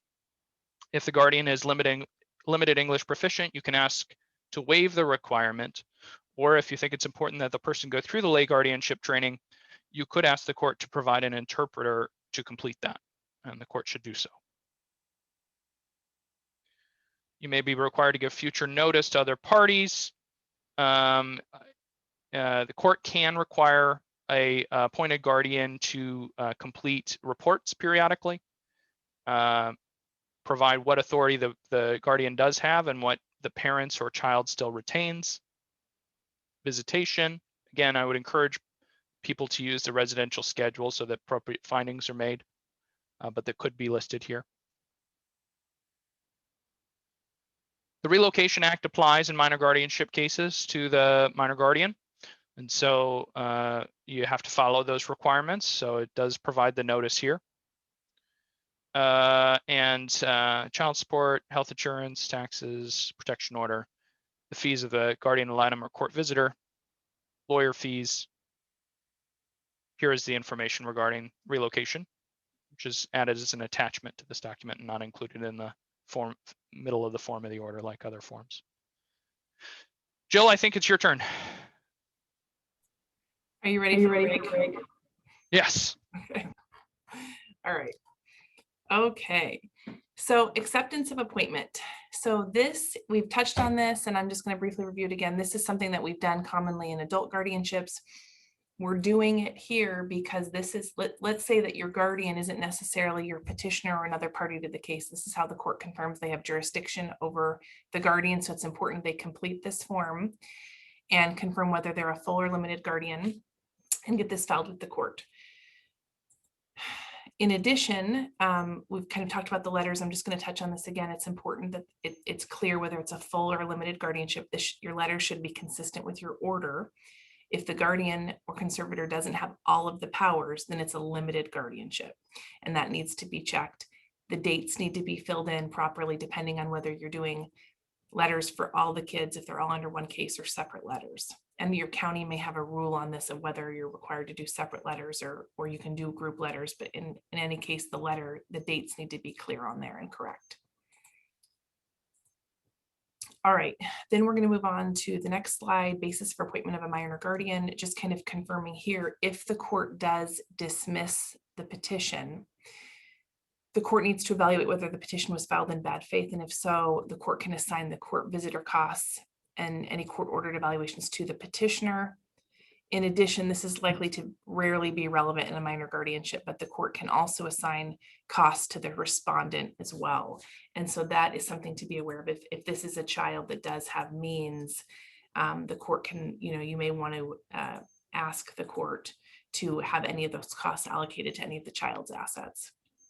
And that can be done. All right. Now we're going to talk about co-guardians and successor guardians. And so I see, to me, co-guardians are primarily going to be in cases where you have maybe two grandparents together or an aunt and uncle together or another couple together. But theoretically, you could have two grandmothers or two grandfathers, that are not married to each other. And so as you're in the process of determining who the co-guardians are going to be, I think it's really important to be clear on decision making. And so if you have a grandmother and a grandfather, are they going to all make all those decisions jointly, or will there be any allocation of those decisions? If you have two non-related people, do they need to make all decisions jointly, or will there be any provisions for separate decision making? One of the things you may want to think about is, do you want to have in your order any mediation provisions or other kind of dispute resolution provisions that you add into your order and you request that the court order that? What I would really say is this: I wouldn't put in place co-guardians in any kind of situation where I don't think those people are going to be able to function really well together. So I think it's really important that that conversation happen at the time of the appointment to determine, are these two people going to be able to function together and make joint decisions together? In addition, maybe the problem isn't that they can't work together, is one person not going to be present. So one person saying, oh, I really want to be a co-guardian, but realistically, they're not going to participate in decision making. Well, you may have an issue if you have an order or letters that say co-guardian, and one guardian is just showing up at the school, or one guardian is just showing up at the bank. So really think about that and kind of walk through. One, is there going to be conflict between these two people? Two, should we allocate different decisions? This guardian's handling school issues, maybe this guardian's handling financial issues, or should we not have two co-guardians because one person isn't really going to functionally participate? So really think through those issues when you're appointing co-guardians. All right, moving on to the next slide of successor guardians. The court at any time can appoint a successor guardian to serve immediately or at a designated event. I think likely this would be death of the guardian, removal of the guardian, or resignation of the guardian. So those I think would be your most common points of when a successor guardian would be put into place. The statute references this designated event. It's not defined in the statute from what I could see, and from my brief research, I didn't find what a designation event was. So if someone knows what that is, I'd appreciate it if they'd put it in the chat. Because the only thing I could really think of is maybe at a certain age, possibly. To me, this seems a little bit concerning. I probably wouldn't, as a practitioner, say I want to just agree that a successor, a guardian, is appointed automatically at this time, unless there's a really good reason to do that. So I would really think about that. I think to me, it's probably more appropriate to have a successor guardian named to step into place at the time of death, removal, or resignation. But I think just having an arbitrary date, to me, is not something I would probably be super in favor of. And again, if anyone knows specifically what designated event means, because it's not defined in the statute, I would love to know that. Any person entitled to petition the court for a minor guardian can petition for a successor guardian at any time. If for some reason that the guardian is no longer in the best interest of the minor, there's other factors going on. Maybe, again, the guardian's no longer able to serve because of their own health or personal issues. And one of the things that's really important is when you're having a successor guardian or conservator coming in, they will generally have the predecessor's powers. I would advise the following as a former adult practitioner. In the order appointing your successor guardian, I would make sure the powers are clearly listed out. I wouldn't just do a simple order saying, Bob Smith is appointed as the successor guardian. I would make sure you're doing the full order that has all the boxes checked on what their authority is, because then when Bob goes to do the things that he needs to do, he's going to have a clear order that says what his powers are. So I would review this and also determine, should the powers be changed at that time? Has the situation changed with the family or the child? And so maybe the automatic powers shouldn't transfer over. At the appointment of a successor or a co-guardian, that should be reviewed. In addition, if a successor is coming on and a prior guardian stepping down, really review the authority that the prior guardian had and whether your order appointing needs to be clear, like the bank account needs to be turned over immediately, or these records need to be turned over immediately, or the former guardian has no further authority to contact the school or whatever, if there's problems in those areas. Maybe it's just a situation where grandma says, I can't do this anymore and I'm handing it over to someone else. But if there's been a problem or an issue with any kind of exploitation or inappropriate actions, make sure that your new order appointing that successor guardian is very clear on what the prior guardian needs to do, if any, in terms of accounting or turning over information or turning over records. Getting that in that order right then is going to be much more efficient. So I'm looking at the chat here to just see if there's a couple questions. Okay, so Christy asks, if there are co-guardians, can either act unilaterally or is the default? Okay, so that's a really great question, Christy. That comes up all the time in adult guardianships. And so the statute just says jointly.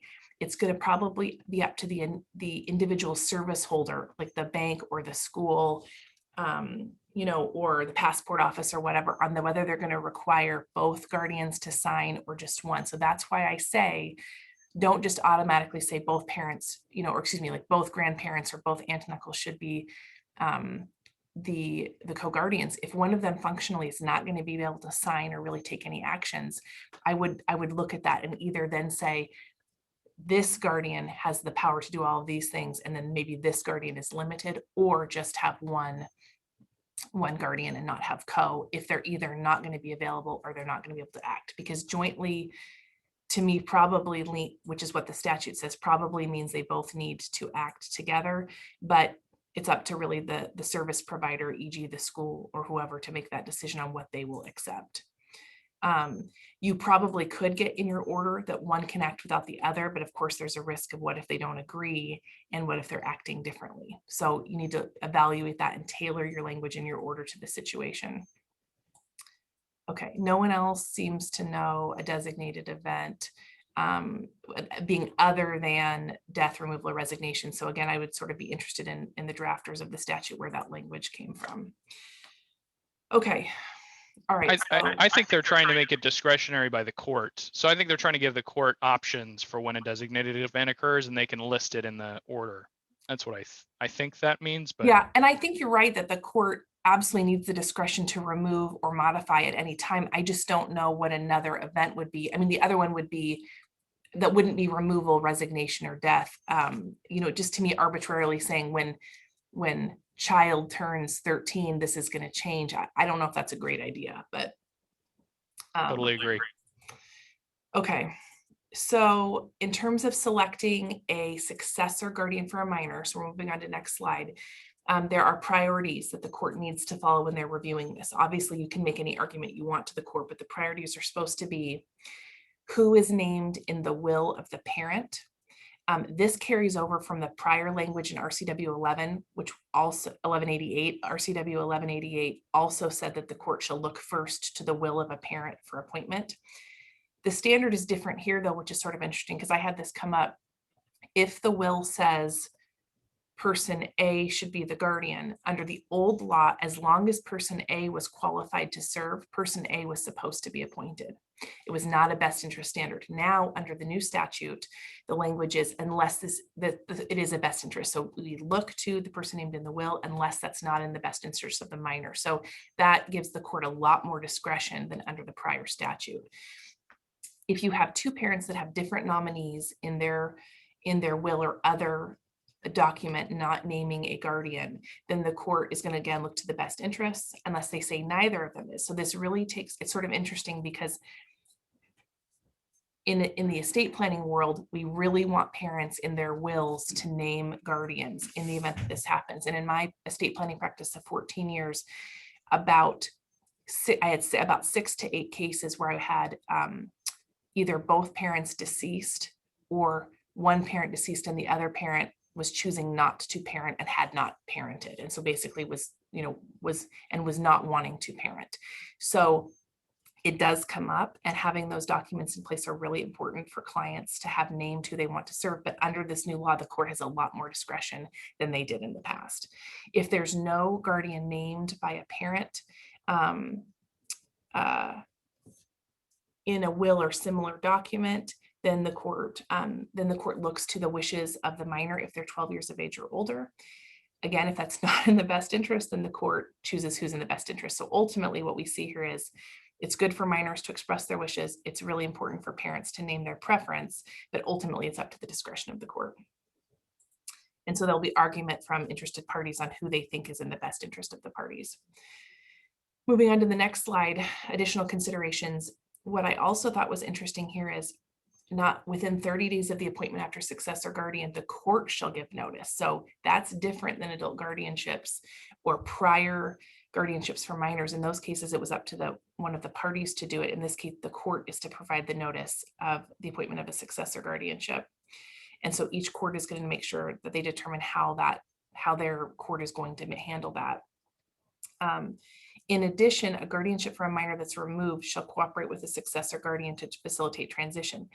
If it's an agreeable situation where one is choosing to either step down or has agreed to be removed or there's no conflict, that won't be a problem. But in a case where it's a disagreement and there's a conflict, it's very important that in your order appointing a successor guardian, you need to be really clear on what the authority of the successor is and what, if anything, the prior guardian is being ordered to do. Again, turning over records, not contacting maybe the school any longer, not having any more authority with regard to medical decision-making, if they need to do any accounting of Social Security funds or other assets of the minor. So make sure your order appointing guardian is very clear on the fact that the former, if there's any kind of an issue or a conflict there, that the former guardian has no further authority, and what, if anything, the former guardian is ordered to do. All right, let's move on to modification or termination. And I'm going to pull up that statute. All right.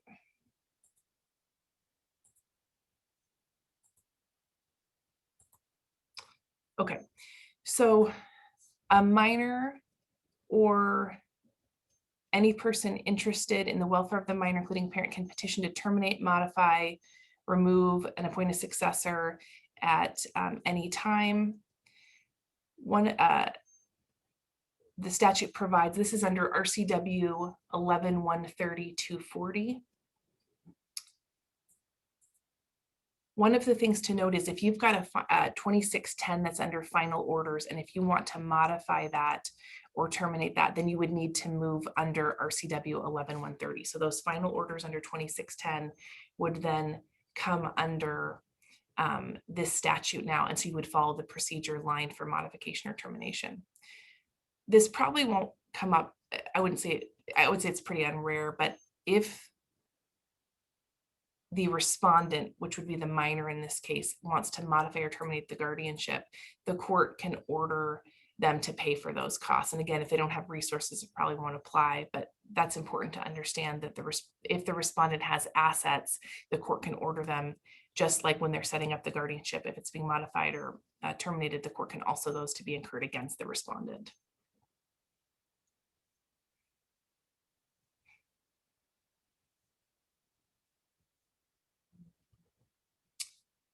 All right, looking at the form, what I think I'm going to go ahead and move on to page 2. It's important to be really clear in section 5 what you're asking to do. So if you're are you asking to terminate this and transition the children back to the legal parent? Are you asking to resign? Are you asking to appoint a successor guardianship, or just change the provisions, change the authority of the guardian? So be very clear there. As a commissioner, when I'm reviewing pro se filings, it's often that people are not asking for the right thing. So if you're helping somebody pro se fill this out, it's better to ask for probably more than they need, or things in addition to or in lieu of what they're asking for. And then as practitioners, again, make sure you're being very clear on what authority or what relief you're asking for the court here under section 5. Okay, section 6, some reasons there and possibly a supporting declaration are going to be really important, especially in a case where this is contested. So in fact, maybe even more than one declaration might be very helpful under section 6. Under 7, do you or do you not want a guardian ad litem to be appointed at this time? And then 8 is very, very important, as Jeff discussed earlier, making sure that it's very clear if anyone else has any interest in this case, if the child qualifies as an Indian child, if there's anyone else who has legal rights to the children. So looking at 8, 9, and 10 and making sure that's very clearly filled out. And especially with regard to the Indian child section. So being very, very clear on that. Okay. Moving on.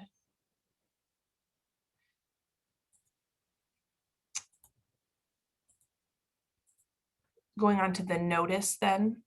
So on that one, again, just making sure that notice is properly filled out. My guess is that these in Clark County, any modification or termination requests or appointing a successor guardian would be heard on your assigned family law judge's family law docket. If there was an emergency situation, then that could be presented ex parte, but if it's not an emergency, it should go on the assigned judge's family law docket.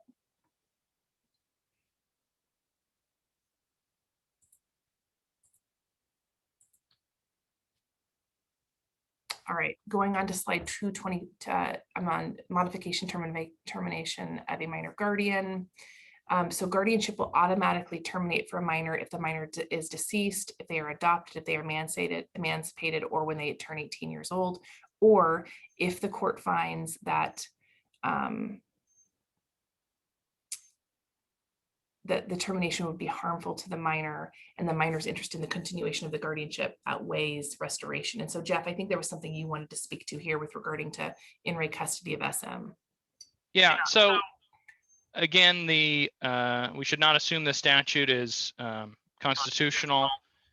In re SM, is everybody hearing an echo or is it just me? Okay. In re custody of SM, which was a case about modification, talked about how modification of a non-parental custody case under the standard that existed at the time that it be in the best interest of the child was unconstitutional, and that for the court to infringe on the parent-child relationship by making an initial custody determination based on the best interest analysis is a problem. So it also must be a problem if it's imposed at the point at which they're trying to regain custody. So the what the in re-custody of SM case found was that the assumption that the parent is able to make decisions that are in the best interest of the child essentially returns to that parent if they have remedied the issues that were a problem that caused the initial determination that they shouldn't have custody. And so it might be that this modification standard or termination standard weighs too much in favor of keeping a guardianship in place, or it may not. But I just want you to be aware that there is prior case law in non-parental custody cases that could theoretically apply to minor guardianship cases as far as the standards employed. Great, thanks, Jeff. And all of those are pretty clear: death, adoption, emancipation, turning 18 years old. But that second bullet point is the one that's not clear. And I think what that's really important to be looking at is, if you're arguing that the need for the guardian no longer exists, make sure you're really supporting that with declarations or argument and considering the case that Jeff just highlighted there, and then looking at that slide as well. All right, moving on to the form of the order.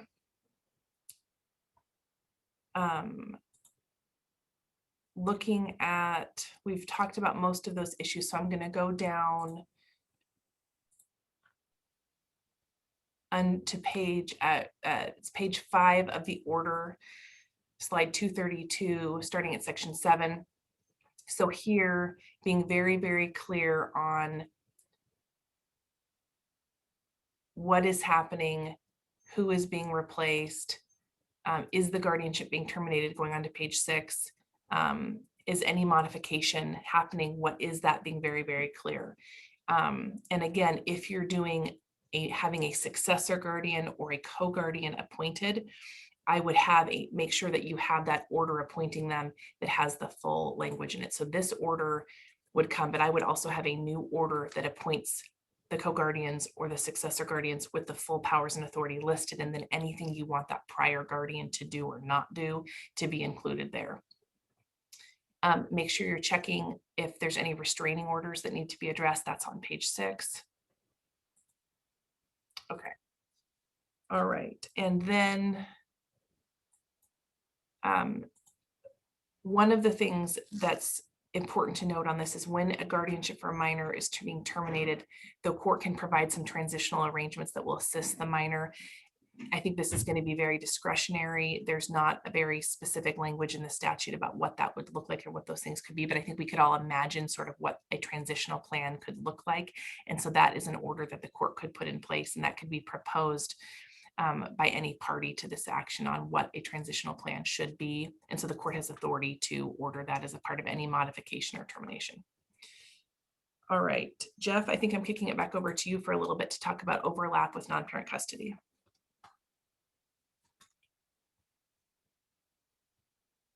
Oh, and Jeff, you're muted, sorry. I pressed the button, but apparently it didn't work. So the minor guardianship and non-parental custody statutes were not supposed to overlap. Okay, non-parental custody was set to expire on December 31st, 2020, but there was a delay of the repeal. Governor issued a proclamation 2084 that delayed the repeal of non-parental custody for 30 days, and then the state Senate extended termination of the non-parental custody statute to either the termination of the state of emergency for COVID-19 or until it's rescinded by either gubernatorial or legislative action. So non-parental custody still exists. The statute's not repealed. However, you cannot file a new case under the non-parental custody statute. So it is it still exists. You can still finalize cases under the non-parental custody statute, but you can't seek a modification of a final order because that's filing a new case. You can't file a new non-parental custody action. Everything has to be done under a minor guardianship case at this point.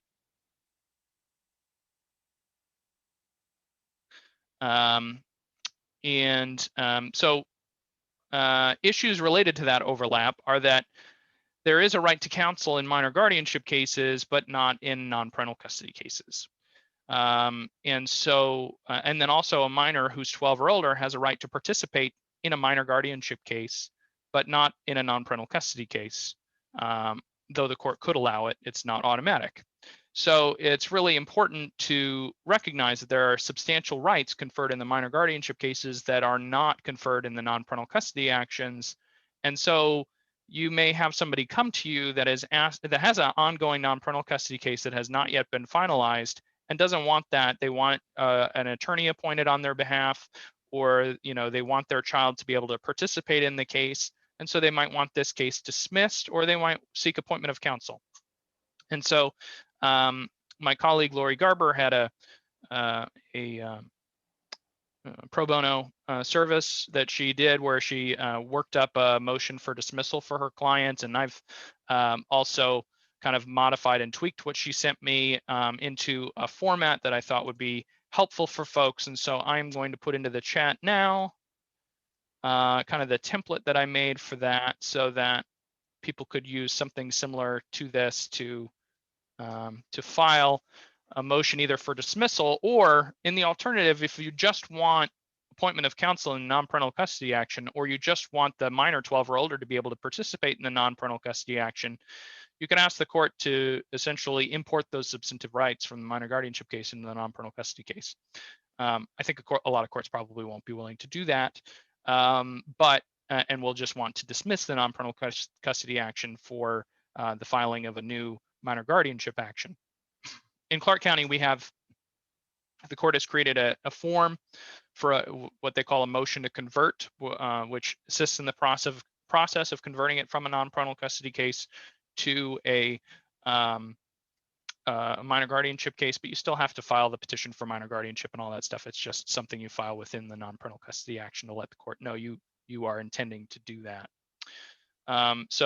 I just sent that motion and order to you for your own use. Modify it as you wish. It's just kind of a basic template for that purpose. And it's in Word, so you can modify it as you wish. All right, Commissioner Sasser. So I highlighted this at the beginning, and I like to repeat because that's how I keep track of everything that I need to be doing. So a couple of repeating things I'm going to do. In Clark County, we have currently about 7 people on our court visitor guardian ad litem list. We only have 3 attorneys signed up for minor representation and 2 attorneys signed up for parent representation. We need more people to be on these lists. If the individuals qualify for the fee waiver, you would be appointed at the county rate of pay on those cases. So, and I think in all cases. So it's really important that we get more people to be on these lists. I don't know whether other counties are at, but that's really important to do. I'm going to throw it back over to Jeff. He's going to talk about the status for Cowlitz County, but I want to mention a couple of things because we're almost toward the end of the presentation and we can take questions.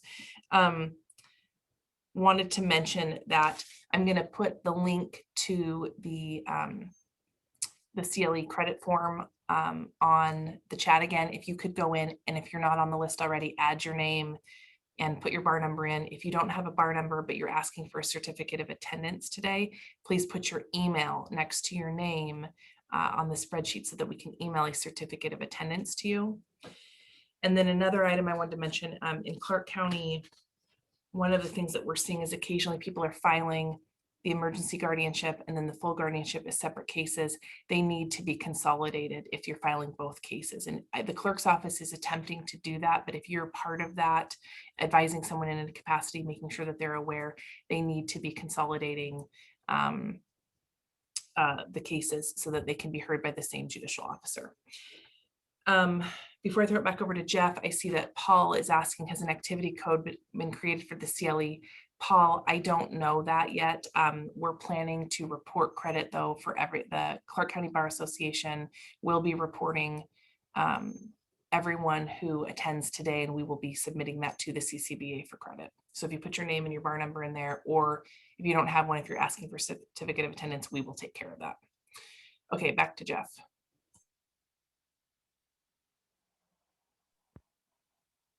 All right, so the Clark County Superior Court has a link for applying to be an attorney for parents, and then a link for applying to be attorney for minors. I wonder if this will just pop up if I click on it. Let's find out.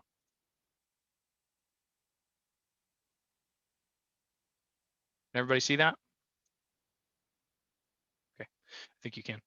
So this is kind of accepting applications, what the background is, scope of services that they would expect you to provide, and then they have their submittal requirements here. Oop, apparently that closed. And so at a minimum, you have to have experience with some sort of similar projects, and they ask you for that, an understanding of indigent representation services, and then explain the compensation. And then applications go to the Superior Court Administrator. So that's one example. Now let's see if I can reopen this, get this to work again.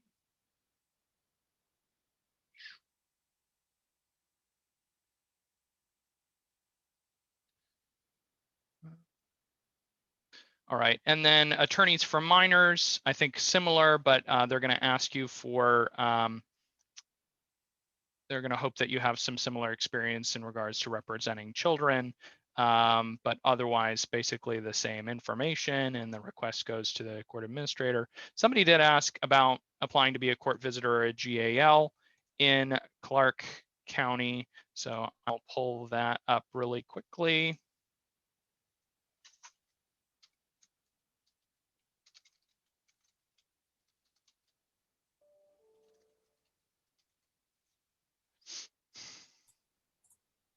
Jeff, while you're doing that, Anna asked if it's preferred by the court, and so we're talking about Clark County, to file the emergency guardianship petition at the same time as the minor guardianship petition. I don't think there's a preference there, but if you do it, you just need to consolidate them, and so that it's with your same judicial officer. Yeah, my read on that would be that, I think the echoes, Commissioner Sasser, if you don't mind muting while I'm, there we go. I think the way that these cases are going to play out in general is that emergency guardianship petitions are often going to be filed first. And the main reason being because you can actually get physical custody. And most of these cases, in my experience, somebody's asking for custody at the beginning of the case, or to restrain somebody else from taking custody of the children. And so I think emergency minor guardianships will be filed first for the most part, and then within 120 days, you'll have to file that petition for a regular minor guardianship. I also think that's the case because I think the notice requirements in emergency minor guardianships are slightly smaller than the notice requirements in a petition for minor guardianship, and so people will do the ones that they can do more quickly and easily first, and then do the other one within the longer timeline. So that's my expectation. However, if I can think of cases in which you might file a minor guardianship first, say you don't need custody, or you think that the other parties are not going to be caring whether you have custody, you might just file the minor guardianship case without an emergency minor guardianship. But I think that'll be less often, which is why I presented the presentation in a way where emergency guardianships are first and regular petitions are second.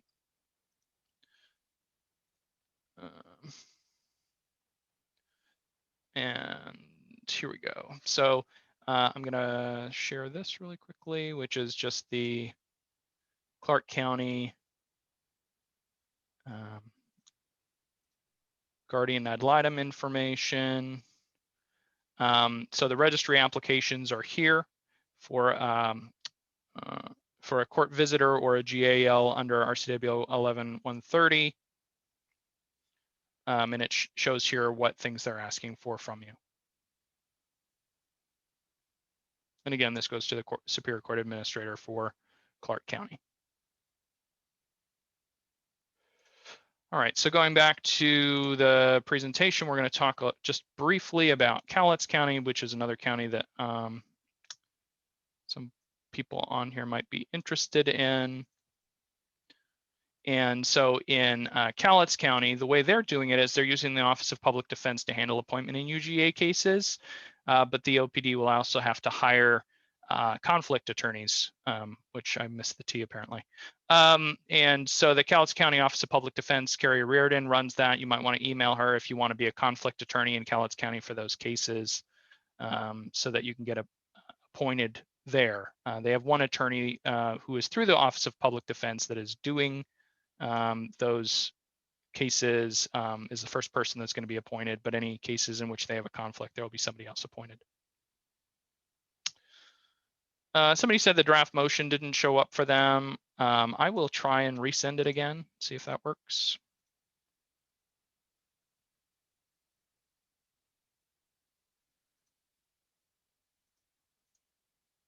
And we're at the question and answer phase, so feel free to, I think it's easiest if people write their questions in the chat for us to respond to them. But if you want to unmute and ask a question, that's fine as well.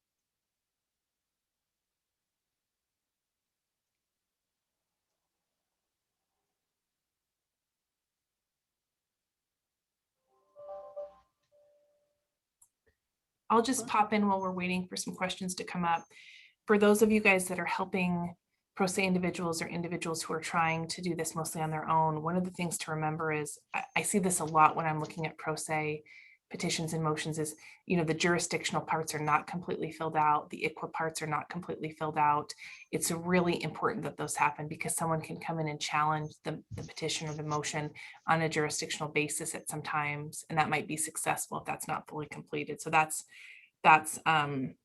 something that's really important to do, along with that confidential information sheet. Those are things I think people often miss that are really important to get filled out.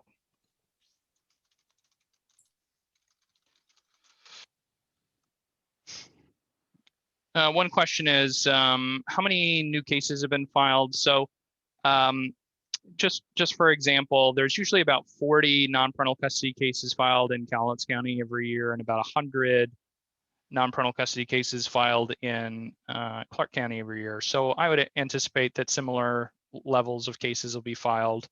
And so to Commissioner Sasser's point earlier, we do need more people, because that's going to be a lot of attorneys that are going to need to be appointed in these cases. There's a question specifically for you, Commissioner Sasser. Okay, let me take a peek at that.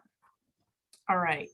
So, okay, from Jeffrey, if you have two sets of grandparents that want guardianship, yeah, I've had this come up in my personal practice. So this is something I dealt with in a case where the parents were deceased in a car accident. The minor child survived. Both sides of the grandparents wanted to be the guardians.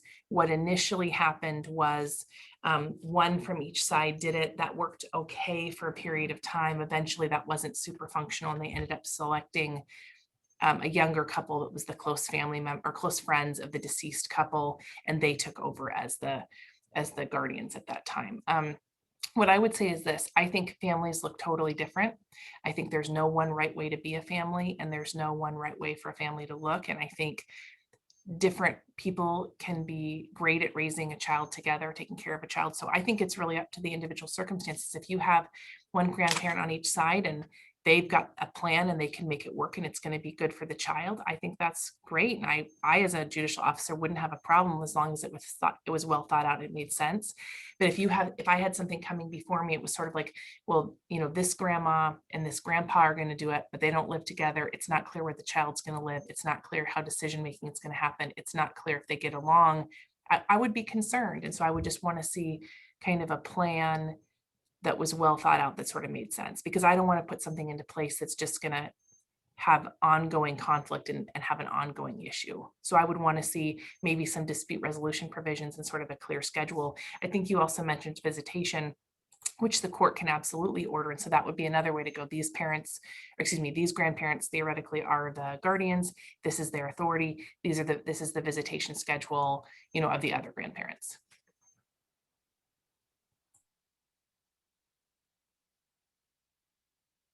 And what I'll say from my experience with non-parental custodies, theoretically, you could appoint 2 non-parental custodians in a case, and I just have not seen that very often. So the court is generally going to tend towards a single primary individual handling these this guardianship, or maybe a couple who live together and take care of the child together. So I would expect that the court will very rarely handle a situation where they'll have 2 sets of grandparents as co-guardians. I would not anticipate that happening very often. Yeah, I agree. I'm not saying it's impossible to happen, but I just think you'd have to have a really unique situation that was very well tailored, and that was very, very clear to have that happen. Like they live blocks from each other and they've worked together for many years already without the parents being involved. That's possible, I think, but I think rare. All right, so someone had a question about first minor guardianship. Forms seem to be tailored toward having a date of expiration. Do you recommend just deleting all references to renewal and/or expiration? Also, if the parents have visitation, it has to be a limited guardianship right. I don't know if it would be more appropriate to ask in a different setting. So, so this is a good setting to ask these questions. So the first, I think that deleting all references to renewal or expiration. So again, there's no mandatory form for these cases, and so you can modify the forms as you see fit. There are lots of dates of expiration on these cases, and letters of guardianship have to have a specific sunset date, either the date that the child turns 18 or some other appropriate date based on where the case is at. So, so having the dates of expiration is usually going to be required. The court's usually going to want them in there. But I guess there could be certain circumstances where there's not an expiration date yet, and you might be able to delete that for that specific order in that specific time. And the parents have visitation. Is it limited? Yes, it's limited. Guardianship when they have visitation, at least according to the way the orders are written. Yeah. Just chiming in on those dates, I think you do need the dates of expiration, which needs to be like the child's 18th birthday, for example, would be your date if you didn't have some kind of an accounting date. If you have a guardianship where the child has assets, you may have some reporting dates that would be in there as well. So I wouldn't just delete all the dates, but if it's a situation where a child has no assets, one child, I think your termination date would be their 18th birthday, and that would be the date you would have in there. One question is, could you talk about the philosophy of this change? Does it have to do with access and equity in the justice process? The non-parental custody statute has a lot of the same requirements that I've already talked about. The ICWA requirements, the service members protections, there's an adequate cause standard, which is a pretty high standard. There's a lot of things we just talked about are involved in those cases, but there was no appointment of counsel. Children were not allowed to participate. So I think when the legislature was looking to put into place a new statute, there were a lot of stakeholders who asked for things to be included that are about access and equity to the justice process, like appointment of counsel, like children being able to participate in decisions that impact them. So I think the change itself from non-parental custody to minor guardianship was not necessarily about specific philosophy, but I think some of the changes that were included are about access and equity in the justice process. Someone stated, as an attorney, they've had to file a non-parental custody and are feeling even more overwhelmed by the minor guardianship statute. I actually have presented on the non-parental custody statute many times, and everybody's brains exploded at how huge the filing requirements were and how difficult they were. I actually think the filing is a little bit easier in these cases. What's more difficult is the notice requirements, and so I think there's different challenges to every type of case. But anytime you're involved in essentially reducing parents' rights, there are lots of pieces that the legislature and the courts want you to go through before you can do that. And so I think that's why it's so difficult in both sets of circumstances. But I agree the minor guardianship notice requirements are a challenge, but I think they're very appropriate. It's appropriate to be difficult. I guess. Did you want to say something, Commissioner? Yeah, I was going to chime in. I think and it looks like we need to chime in on Susan's question. Then I was going to take the village's question. Are there any consequences of a limited guardianship? I think, I don't really think that there's, I mean, the consequence would be if you establish a limited guardian and there's power that the guardian needs and they can't take it because it wasn't granted to them in the order. That's really the only consequence I really see. I think a limited guardianship is totally appropriate in a case where the parent is able to parent somewhat, or has visitation, or has contact and has a good relationship and is involved, but for whatever reason, maybe they can't make the medical and school decisions and handle the finances of the child, right? So that would be a really appropriate situation, or a situation where the parent can do some things, but they need assistance and support in others. So I think the consequence is going to be really looking at the situation and saying, okay, uncle's going to be the guardian. What does uncle need to be able to do? What is in the best interest of the child, and what rights should the parent withhold or retain, and what power should the parent retain, and just make sure it covers your situation. If you have a situation where a parent is realistically not going to be able to do something, not granting that power to the guardian could have a consequence. But I don't see, from my experience, my background, and being a judicial officer now, to me, having a limited guardianship is not problematic as long as it covers the needs of the child and the situation. And to Susan Stark's question, so under the non-parental custody statute, the law actually changed a couple of years ago based on the INRI SM case that I talked about earlier. So non-parental custodies right now, you don't have to show a substantial change of the non-parental custodian anymore. If a parent returns and shows that they have mitigated the circumstances that originally resulted in the non-parental custody, they can reopen the non-parental custody. So INRI SM in 2019 actually changed the non-parental custody statute and how that was being handled a couple of years ago. And so the minor guardianship statute simply integrates some of those changes that were made by case law a couple of years ago, but did modify it slightly. And that's what I was talking about earlier in the statute. There's a slightly different standard, and whether or not that might be correct or not correct under the case law is going to be something the courts are going to have to decide. And does that answer your question, Ms. Stark, or do you have anything else?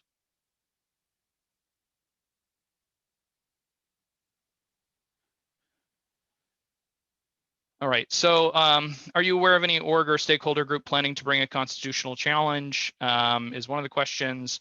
I don't. I expect that since there's going to be appointed counsel in these cases, that it's likely that we'll see kind of a concerted effort by both lawyers for petitioners and lawyers for the parents and lawyers for children to determine what this statute should look like and whether, which parts of it are constitutional or not constitutional. But I don't know of a stakeholder group that's specifically looking at a particular challenge at this point, to my knowledge. Any other questions?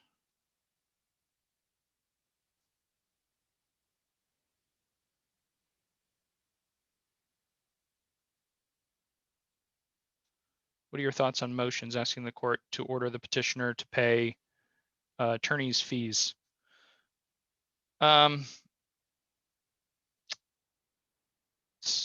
the first thing I'll say is that the statute actually requires appointment of counsel for respondents by the county if somebody's indigent. If somebody's not indigent and they want to seek counsel, I can't think of a provision in the UGA that would allow you to transfer those fees to the petitioner, and you would need that type of provision. So I don't think a respondent or a child can ask for attorney's fees, but maybe someone else knows better than me. So I almost went there earlier in the presentation, then I just left it because I just think this is going to apply so rarely. But theoretically, you can make an argument to do that because RCW 1196A, which is our Trust and Estate Dispute Resolution Act, specifically applies to all cases under RCW 11, of which minor guardianships are now 11-130. And I'll pull the statute for you. And that statute says that the court has the discretion to appoint fees to any party in the case. So if you have, a case where an individual is not indigent and you have a petitioner or respondent with resources, I do think you can ask the court to allocate the fees. And I think it's up to the discretion of the court. Let me pull that statute for you.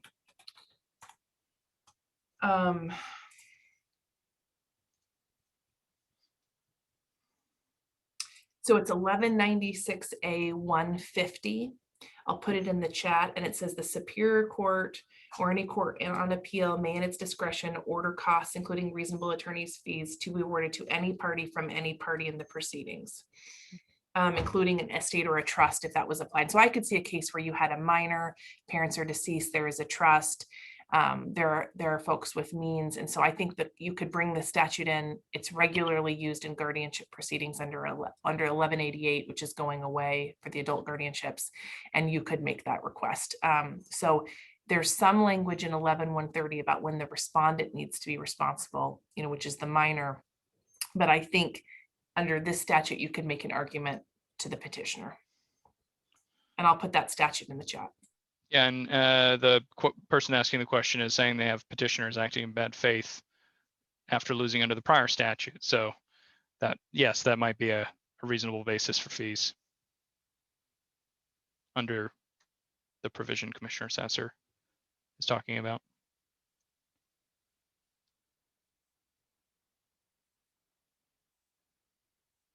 Any other questions?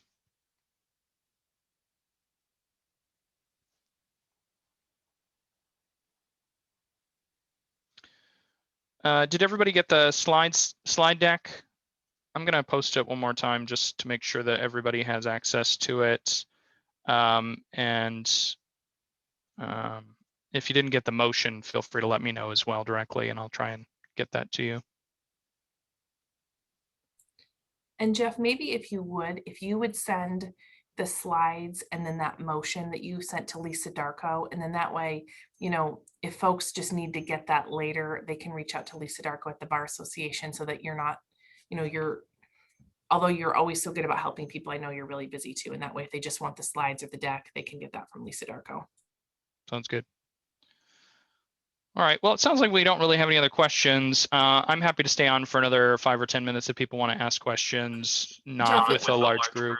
It looks like Sam Cameron has a question. Oh, go ahead. If I could, it's kind of like just information, if anyone wants it. Right now, I'm involved in a non-custody parental case, and we happen to have a trial scheduled.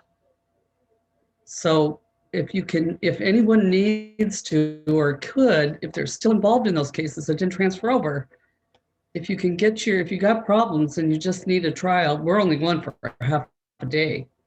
And then once the order's made, you don't have to, do anything else once you get your final order, until you have to modify, of course. Yeah, the court can still finalize ongoing non-parental custody cases because the repeal of RCW 2610 has not occurred yet. So you can still finalize through those cases, but just no new cases can be filed based on the proclamation. Right. Yeah. Yep. And I do know that some counties are willing to expedite those cases, knowing that the non-parental custody statute could be repealed at any point in time. So if you are trying to get one of those cases finalized with a trial, you could ask for an expedited setting. Yeah. We're in Clark County, and I think that's what happened. We got it within a matter of a couple weeks. Yep.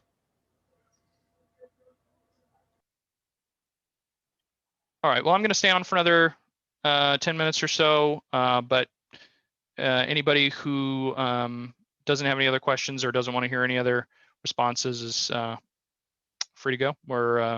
We thank you for your time, and have a great rest of your. Anything else you wanted to say, Commissioner Sasser?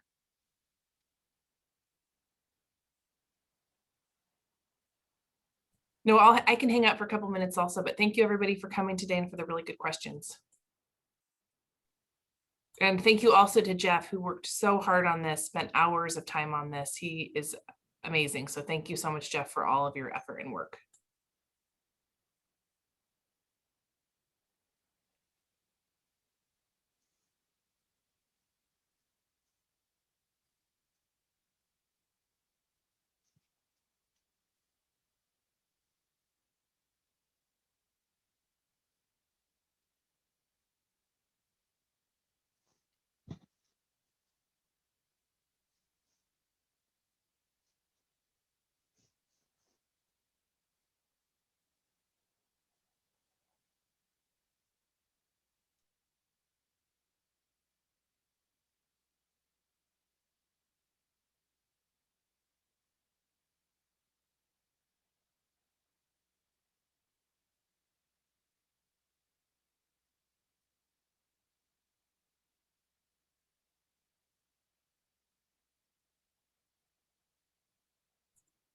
Oh, and one more final plug for the sign-in sheet. If you didn't do that, please sign in. And if you do not have a bar number, please put your email next to your name on the sheet.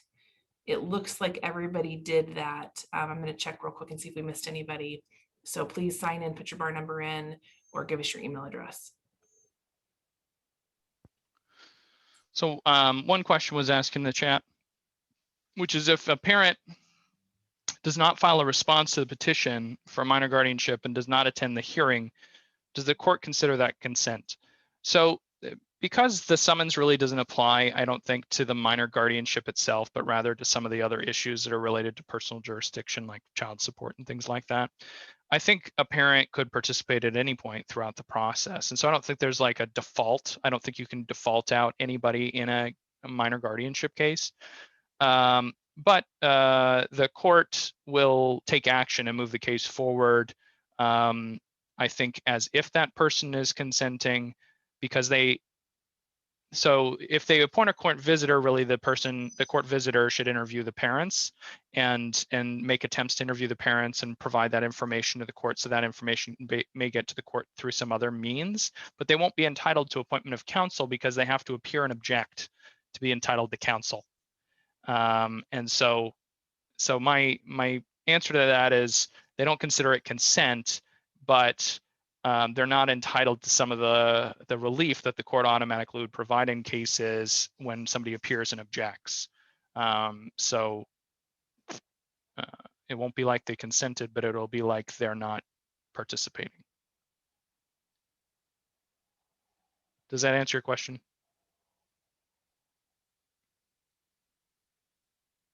Okay.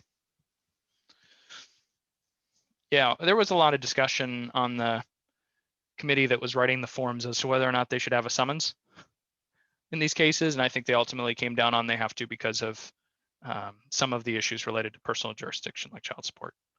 But really, they're not really contemplating default in these cases.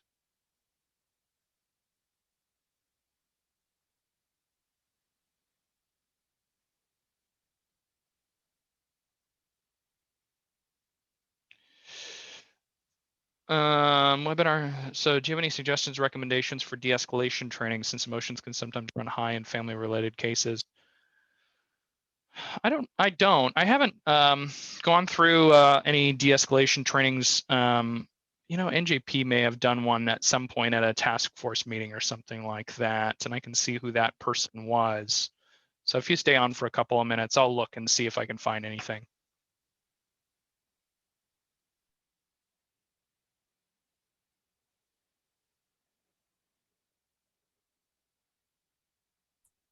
I think that's a great question. I was looking for the individual's name who posted that. I think, well, Jeff's looking because I was going to take a peek too. I think that could be a couple different things. I think that could be Parenting classes. I think parenting classes address some of those issues. I think that could be personal counseling.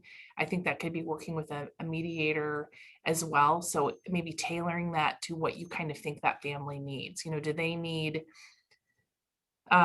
just need some kind of personal inner work help? Do they need a parenting class, or do they need someone else who they can kind of go to saying we're at loggerheads on these issues and we just need someone to help us break through that?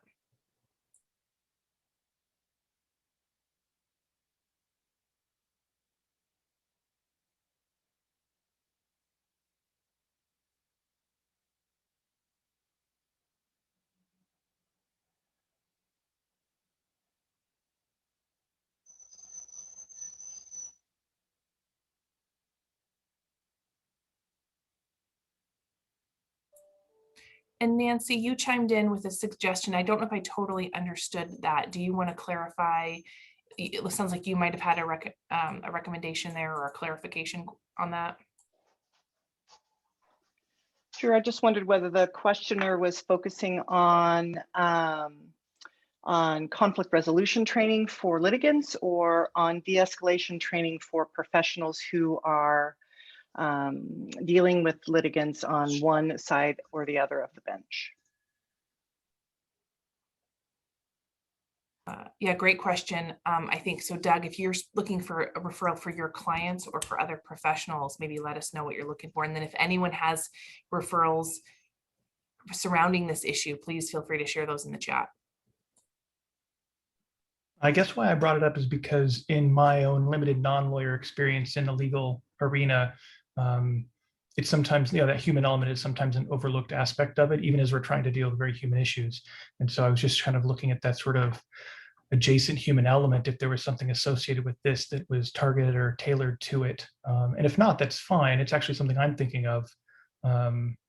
It seems like a general need, both for the people who are helping, the lawyers and other folks, as well as the people who are receiving the help, like finding that common ground to sort of get past some initial barriers. I was just thinking out, thought you guys might have a help around that. Does that answer the question? Yeah, Nancy put into the chat, Washington Right Response does some de-escalation training, and that it's available for dispute resolution professionals. But they might have resources available otherwise. But yeah, I think there are services out there that are focused on kind of teaching people about dealing with not only the difficulties of conflict in parenting, but just conflict resolution in general. And I think those are, there should be resources out there for that. I just don't unfortunately have them for you to give you. But Nancy does. Yeah, Nancy had posted one. I think that's a great topic for maybe the family law mid-year or some other ones, is to, if that hasn't been covered recently, is to both for the professionals, how do we as professionals de-escalate litigants or our clients or opposing counsel? And I think that's a great comment, Doug. And I think that would definitely be worth a great session at possibly, the mid-year meeting or another family law CLE by either the WSBA, the family law section, or by draw.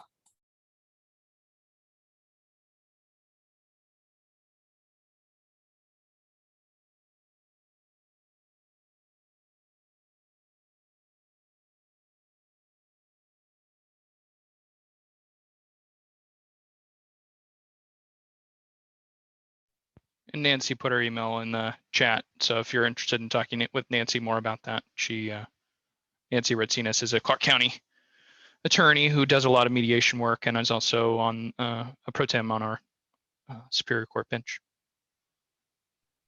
Thank you.